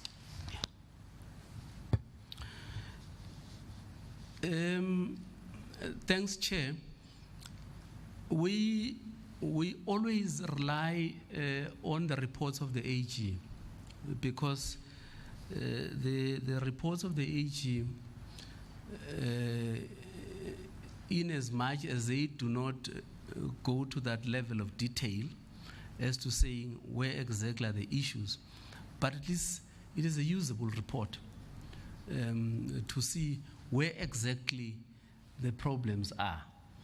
At a very macro level, without going into deeper details, looking at case by case to say, if you're taking a basket of cases and say, let's look at these cases and see exactly what could have gone wrong, we ourselves have not done that study. But it's something that we definitely could do, because some cases are reported, some cases are not reported. So maybe one can always, approach it in a phased manner to say, let's look at all cases of a certain amount that are reported and analyze exactly where the issues are. Because courts would in any event go into detail and say the problem is here, whether the problem is procedure, whether the problem is the manner in which the specifications were crafted, whether the problem is the biasness of the members of the committees. The courts are able to give us that stats, but it's something that we can always look at, but we haven't done that studies yet, save for relying on what the AG says all the time. Well, I can say that before this commission finishes its job, whether it's through your office or through the investigation team of the commission, I'll be very interested in something that tells us where the problem areas are in terms of procurement. Therefore, if we are looking at making recommendations, which are the areas that really need to be looked at? So it may well be that you might wish to go and reflect on this and see whether it's not something that, irrespective of this commission, whether it's not something that Treasury or your office, the whole government should look at and say, we have so many problems about tenders and procurement. Where are the problem areas? So that then there can be a focus in saying, this is where we must solve the problems. Because, for example, if 80% of the problems are with regard to the actual adjudication, it may be that more focus should be on that. But if 80% of the problems appear to be prior to that, then that can be looked at. Obviously, the whole thing must also be looked at, but the difference might be where you focus and where your emphasis is going to be, because your solution must seek to resolve the areas that present the most problems. Now, let me also ask you this. I don't know a lot about procurement, so if I ask some of the questions that reflect my ignorance, you'll forgive me. Thanks. You know, my observation is that when one talks, or let me start by saying, bid adjudication committees, they make decisions where there are competing interests. Different bidders say, here is what I would do, here is what I would do, blah, blah, blah, blah, blah, blah, and they make a decision. And one party wins, another one loses. Now, courts do the same thing. You know, it's not exactly the same, but they also decide where there are competing interests. They decide. Organizations such as the CCMA also decides where there are competing, there are disputes, you know. But my observation is that in this country, we don't have any significant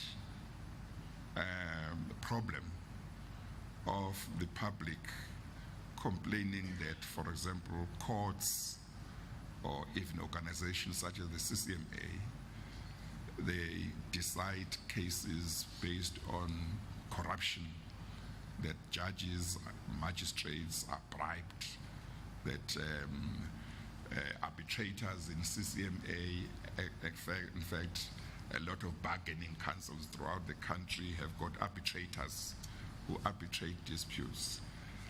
I don't think we have problems of complaints, really, of people saying, well, I lost because the arbitrator or the magistrate or the judge was bribed, that there was corruption, So when I look at that, I look at how much different it seems to be with the adjudication of tenders.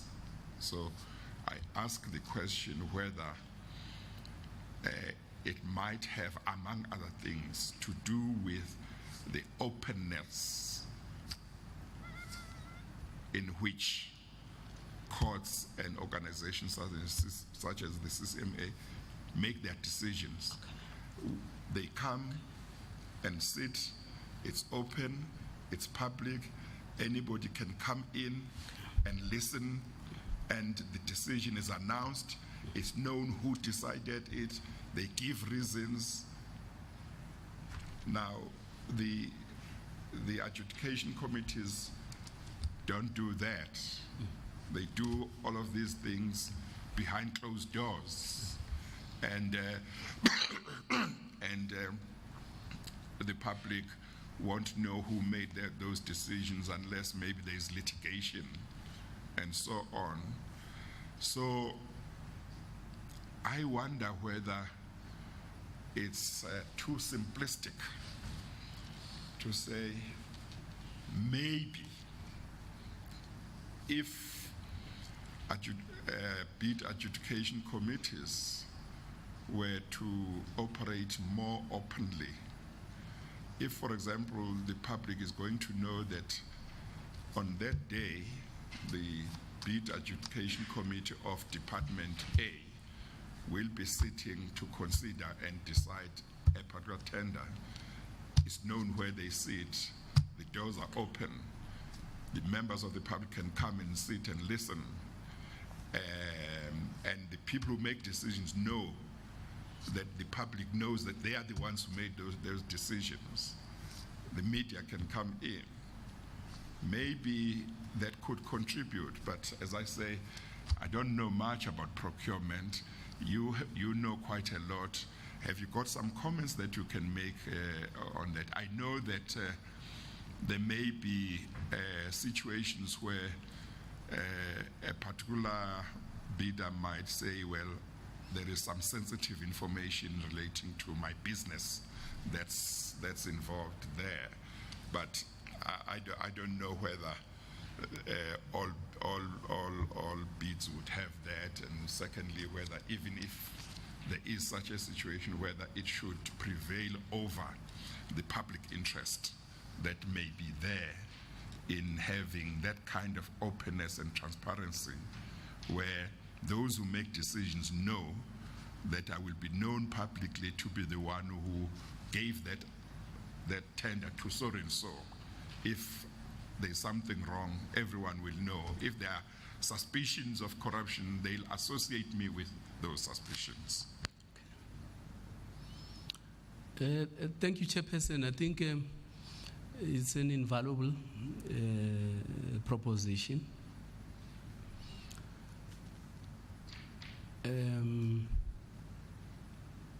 Because procurement by its very nature is supposed to be an overt kind of process. That's one. But once one submits their responses or their tenders for adjudication, those tenders then become public documents. That is why whenever people want access to the winning bidders because they're losing, we have no objection, provided we disclose that information. So that could be done. I think if one talks about the big projects, because I think that's where you need to start, your big projects, that's doable. It's something that we can consider to kind of infuse in our own processes and see if we can't do that and see what the level of the complaints that we have, even the court challenges, cannot reduce, and something that we can consider. And obviously it has to be done, in my view, in a phased approach. But also having done some kind of study in terms of how many transactions go through quotations and how many transactions go through open competitive bidding process. Because some of these tenders are parceled. So in other words, they're broken down into smaller chunks, maybe to circumvent opening it up. Yeah.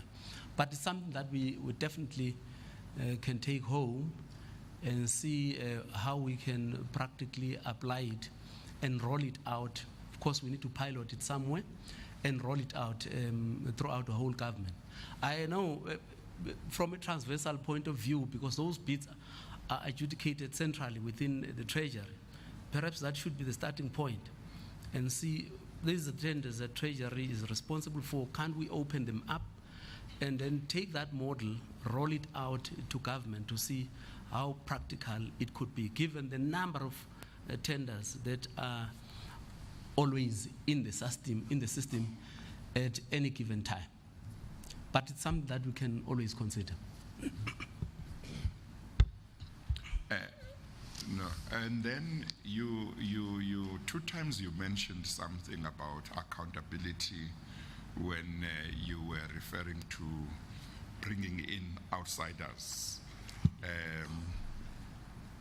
If I understood you correctly, you seemed to think that if you bring in outsiders to participate in decision making, as opposed to giving advice, there would be a problem with accountability.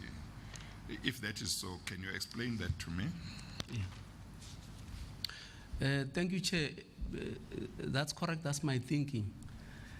In fact, if you look at the previous regime under the State Tender Board, where we had, as indicated, 6 members who represented different sectors of the economy, who were members of the board, and then you had 6 government officials who also represented different interests of different government departments, who would come in as a board and adjudicate on tenders.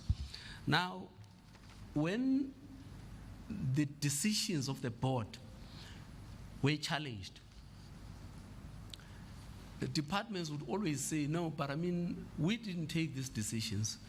We did not take these decisions. So we can't be held responsible for these decisions, because that decision-making power has been delegated to the board.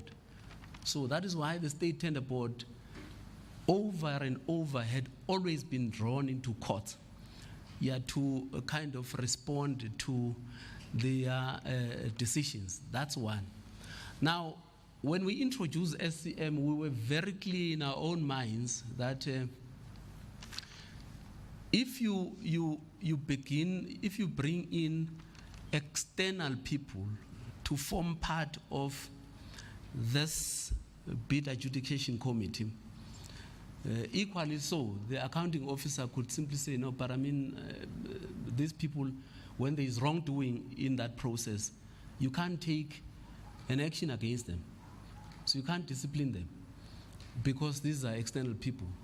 But when these are officials of a particular department, and there is wrongdoing in terms of what they do, then you have all the powers to hold them before a disciplinary action and take an action against them. So this is where we kind of coming in. Why are we saying so? Because the PFMA, by its very nature, its preamble talks to let managers manage and also account. If there is wrongdoing, there are so many other structures where they need to account to, from the DG, the accounting officers, right up to Parliament. You take disciplinary actions against them. But if they're external, people can always, run away without them being subjected to a disciplinary action. At least in this case, you're applying the public service regulations to take disciplinary action in terms of.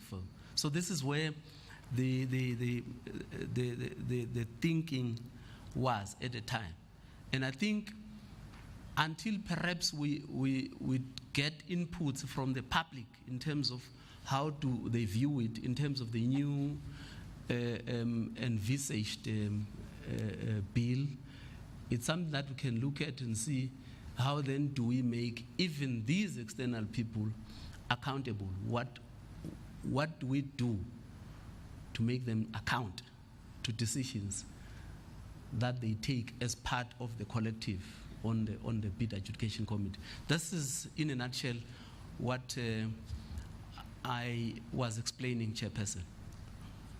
Well, it ties in with the question that I was going to ask you.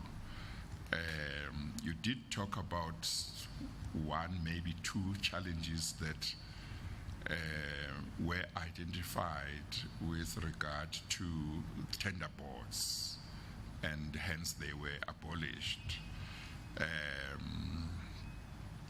I would like you to talk more about that. But before you do that, let me go back to what you have just said. You see, I have some difficulty with the proposition that says, let's not bring in outsiders Okay. to the bid adjudication committee, because then there will be no accountability. Obviously, it might mean that you are not going to be able to take disciplinary action against outsiders, but that doesn't mean there won't be accountability. There could well be accountability of another kind, and obviously legislation that would allow the use of outsiders would look at that. Okay.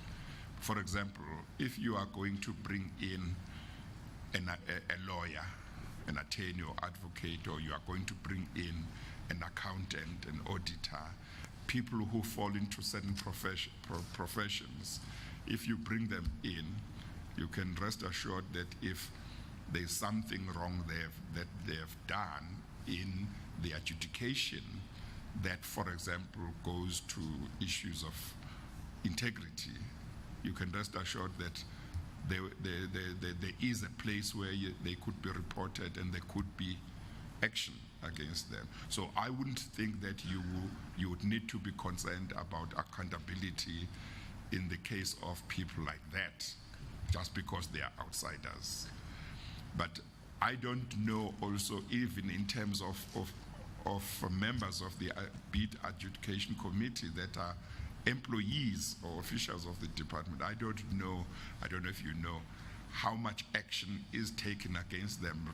Generally speaking, how effective is any disciplinary action that is taken against them? Do you have any ideas whether action is generally taken regularly and effectively?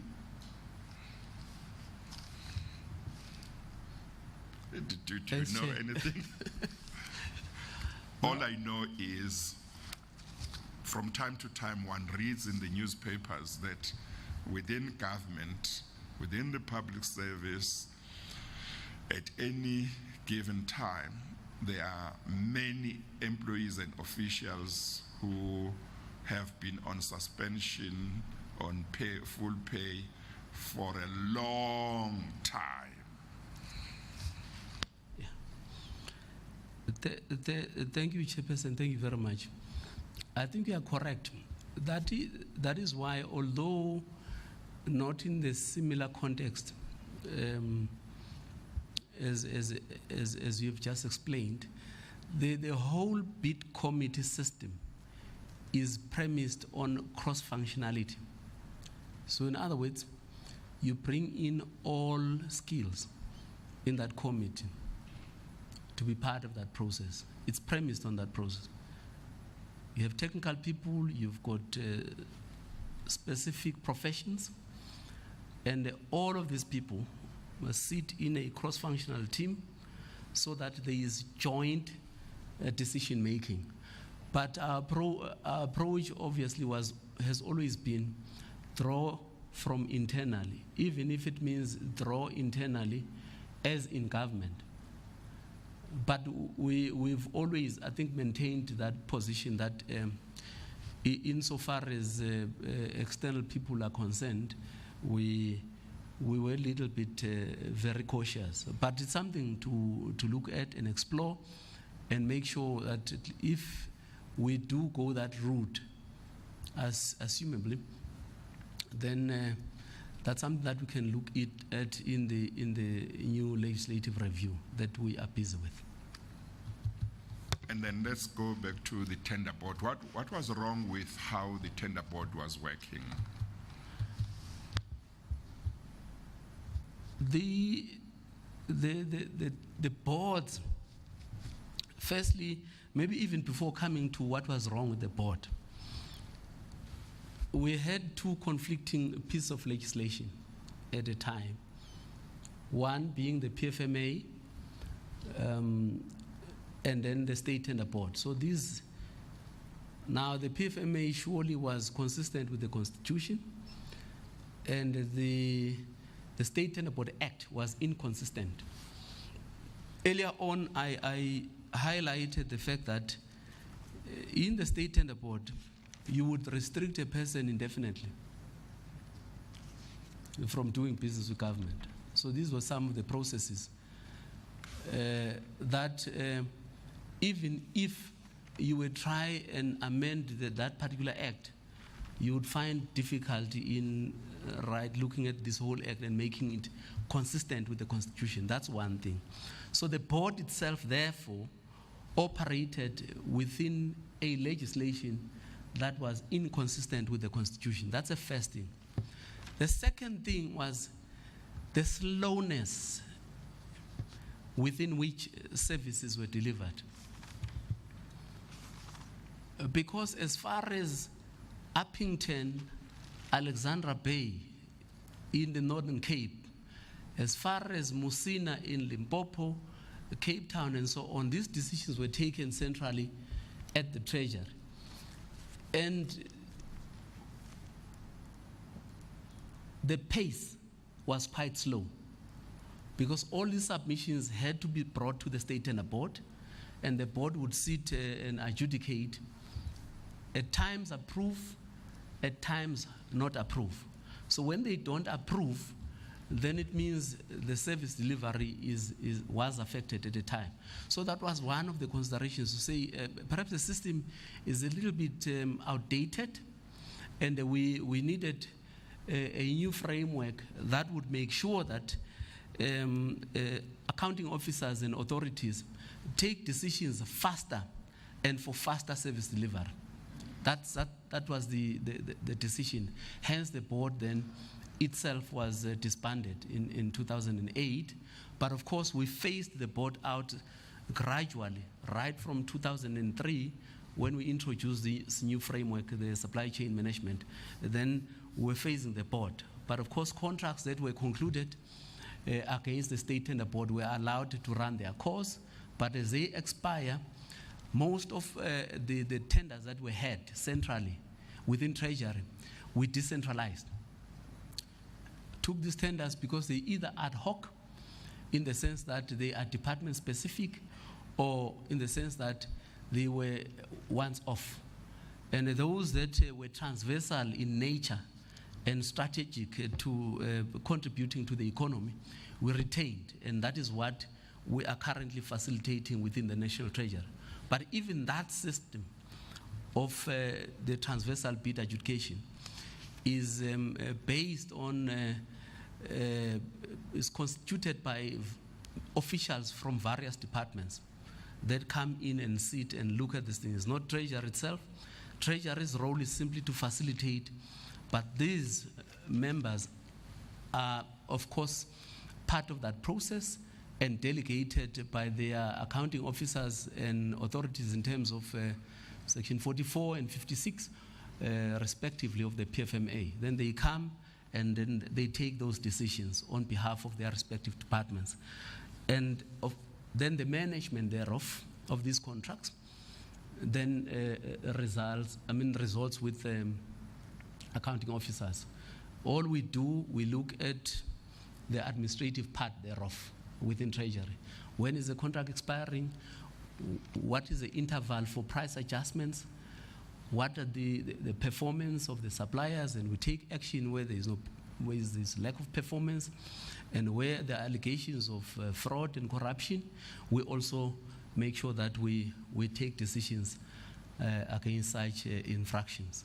But this is how then the board operated at that time. Did it move throughout, did it deal with all tenders throughout the country, same people? In the main, Chairperson, yes. But you may recall that when the new dispensation after 1994 came into being, there were provincial tender boards. But those boards, of course, were operating within the state tender board kind of setup. So that is why when the state tender board itself was disbanded, so were these provincial tender boards.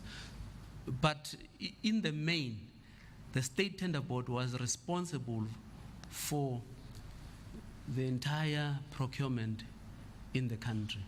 So these tenders were centralized within the state tender board. I'm just thinking that when it comes to corruption and bribery in regard to tenders, logic suggests that people who want to bribe, who want to secure certain tenders, would actually want to bribe the actual decision makers, not somebody else. Maybe if they want to bribe somebody else, it might be because they want that person to reach a decision maker or the decision maker or one of the decision makers. Now, if you don't know who is going to decide your bid, then obviously you can't bribe somebody you don't know. Now, again, I must repeat that I don't know much about procurement, but with your experience, what do you think the chances are that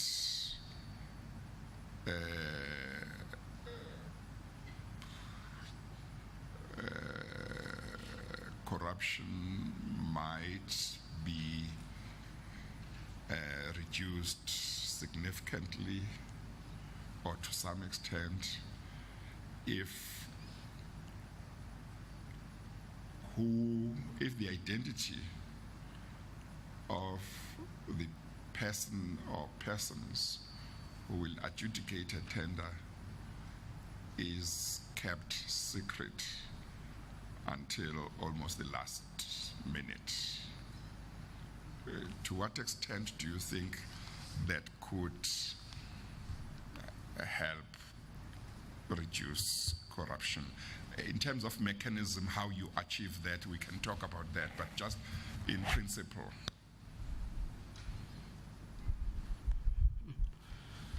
It's a difficult one, Chair.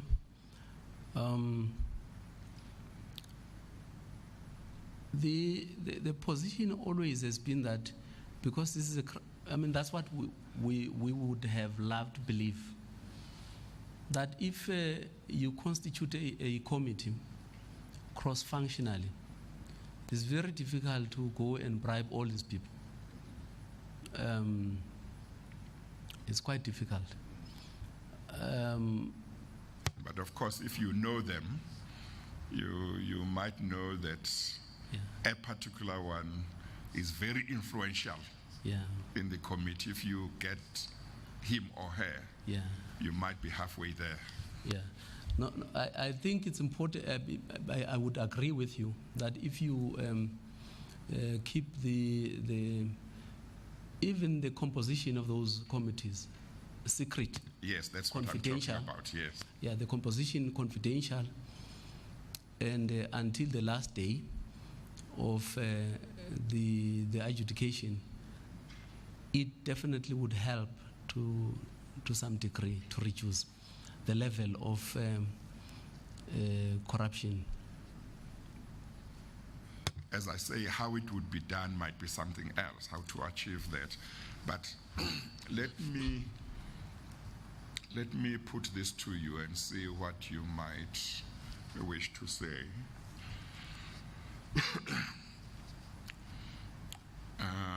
What if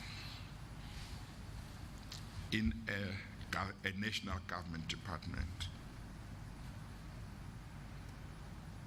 we had a panel of people, a certain number, let me say for argument's sake, 100 people that we put on a panel, and we say, these people have got mostly the kind of experiences and skills and information and knowledge that we normally need when we need to put together a bit education committee. You know, out of these people, most of them, you know, would have what we need. And we say, we are satisfied that they are people of integrity. Okay. Now, if there is going to be a tender and you don't know out of these 100 people, you might know that there are about 100 people, but, or even if you might know some names, but you don't know which 3 of these 100 or 200 or whatever could actually sit in your, in the particular tender. And maybe that is only known the day before the tender is adjudicated, or on the morning of the tender, and then they look at it and then they decide. Is that something that you think may need further reflection to explore? Is that something that appears to you to be quite impractical in terms of your knowledge? Is that something that may well help? And of course, you would have to be careful as to who puts together the committees.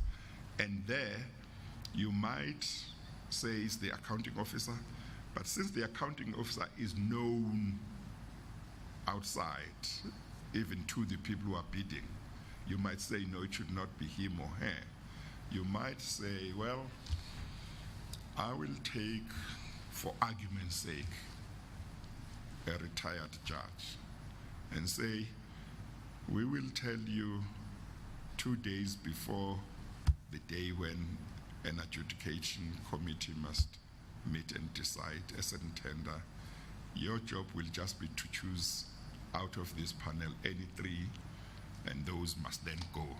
Now, of course, if you say 2-3 days, there might be a problem about availability, so you might have to make it longer. But you might want to make sure that it's only that person who will know, or maybe, and those who are selected, who will know beforehand who is going to sit and decide that tender, and nobody else knows. Chair, I think perhaps that's something to be explored. But sitting where I sit, I think one can always explore the possibility of having a retired judge presiding over some of these big transactions. That might help. But to the extent that we can identify certain individuals whose responsibility would, be to be members of the committee. I think that's something that needs further exploration. We can explore that and see what are the logistics thereof, what could work and what can't work. But given where we are in the challenges that we're facing, I think we need to explore all options that are presented. No, thank you very much. I think we have a duty. Certainly, I think that this commission has a duty to look at all possible ways in which the system of procurement can be protected from corruption. I guess there won't be a system that is corruption-proof completely, but we should do whatever we can to reduce the chances of corruption in any particular tender and to reduce the levels of corruption that the country has in relation to procurement. I don't have any further questions, and I must ask whether Mr. Bashe has anything arising from the questions that I've put to you.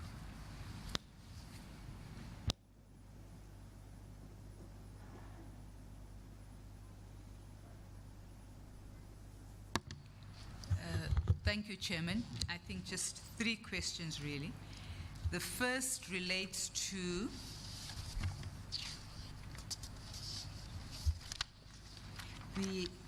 the reports that you make, be it to the Public Service Commission or whoever else. You indicated that you make recommendations in writing where there have been infractions. I beg your pardon, you said you make recommendations. So the question is, are these in writing? And you keep a record of each one you send through to whichever accounting authority?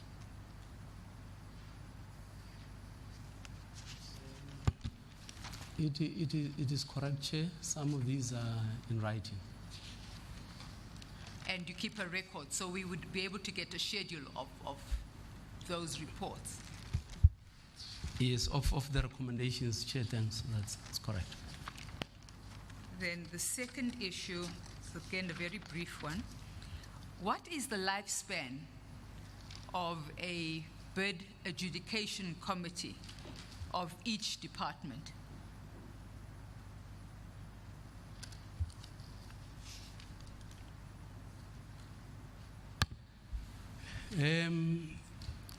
Chair, it is not prescribed, how long they should be there. There is no term. I mean, that's the advantage of this system, because it provides flexibility to the accounting officer to decide when to rotate and to change members of the committees, especially bid adjudication committees. It allows them that space rather than the fixed term that the State Tender Board used to have, because it means if there is something during that process, then you stuck with that. But there is no term prescribed currently.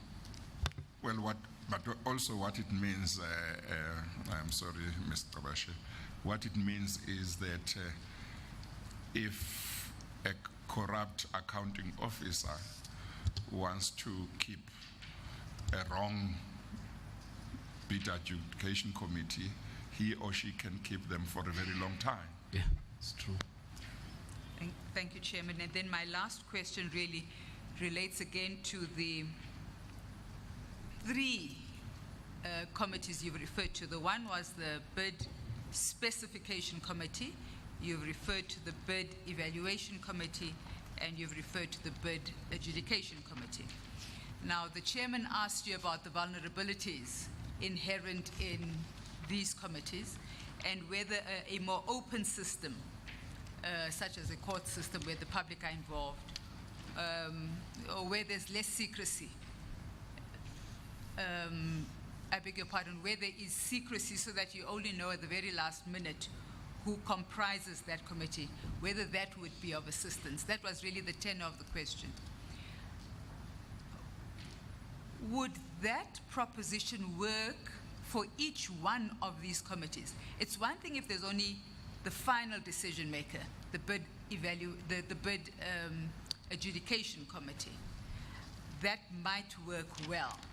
But you did indicate earlier in your testimony that the bid specification committee can also formulate the specs in such a way as to favor a particular person. So would the same secrecy provisions have to be knitted into that level of adjudication? And then what about the bid evaluation committee? So we're really talking about 3 levels of decision making.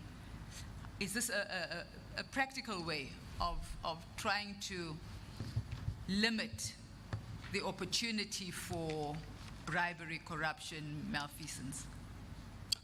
Thank you. Thank you, Chair.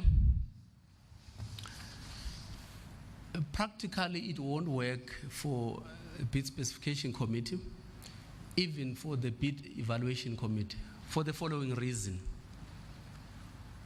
These 2 committees are not standing committees. They change all the time, because today I'm buying a table or furniture, school furniture, or then you put a committee just for the procurement of school furniture. The next day, you're buying textbooks, just an example. So it's a different committee. So that committee is not static. So both the evaluation committee and the specification committee are not static. But of course, your bid adjudication committee is always a standing committee. I think this proposition would work well there. But all I'm saying is, in as much as that proposition could work well there, at the back of our minds, there should be this thing that whenever the accounting officer approves the bid specification that eventually goes into the market, he or she has applied himself or herself to make sure that the specifications are correct and not biased, and so on. But when it comes to this transparent system that the chairs alluded to, I'm sure it could work well with the adjudication. I think my last concern really with this is whether you would have the capacity. It always boils down to capacity. Capacity to put the right people in place, then the capacity to monitor that they are doing things in accordance with the rules of engagement or with the prescripts. And that would really be the central challenge, I would like to think, at the end of the day. Yeah. But you might think of it as a short-term challenge, and if you really think it through properly, in the long term, you would resolve some of these systemic problems. That's fine. Thank you, through you, Chair. I think this is one of our biggest challenge, capacity.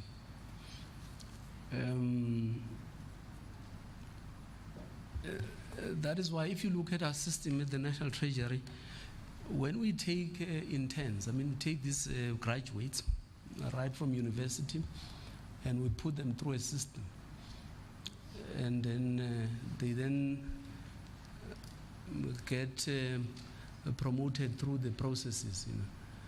This is one way of building capacity, but it's very difficult to get ready-made material from the system.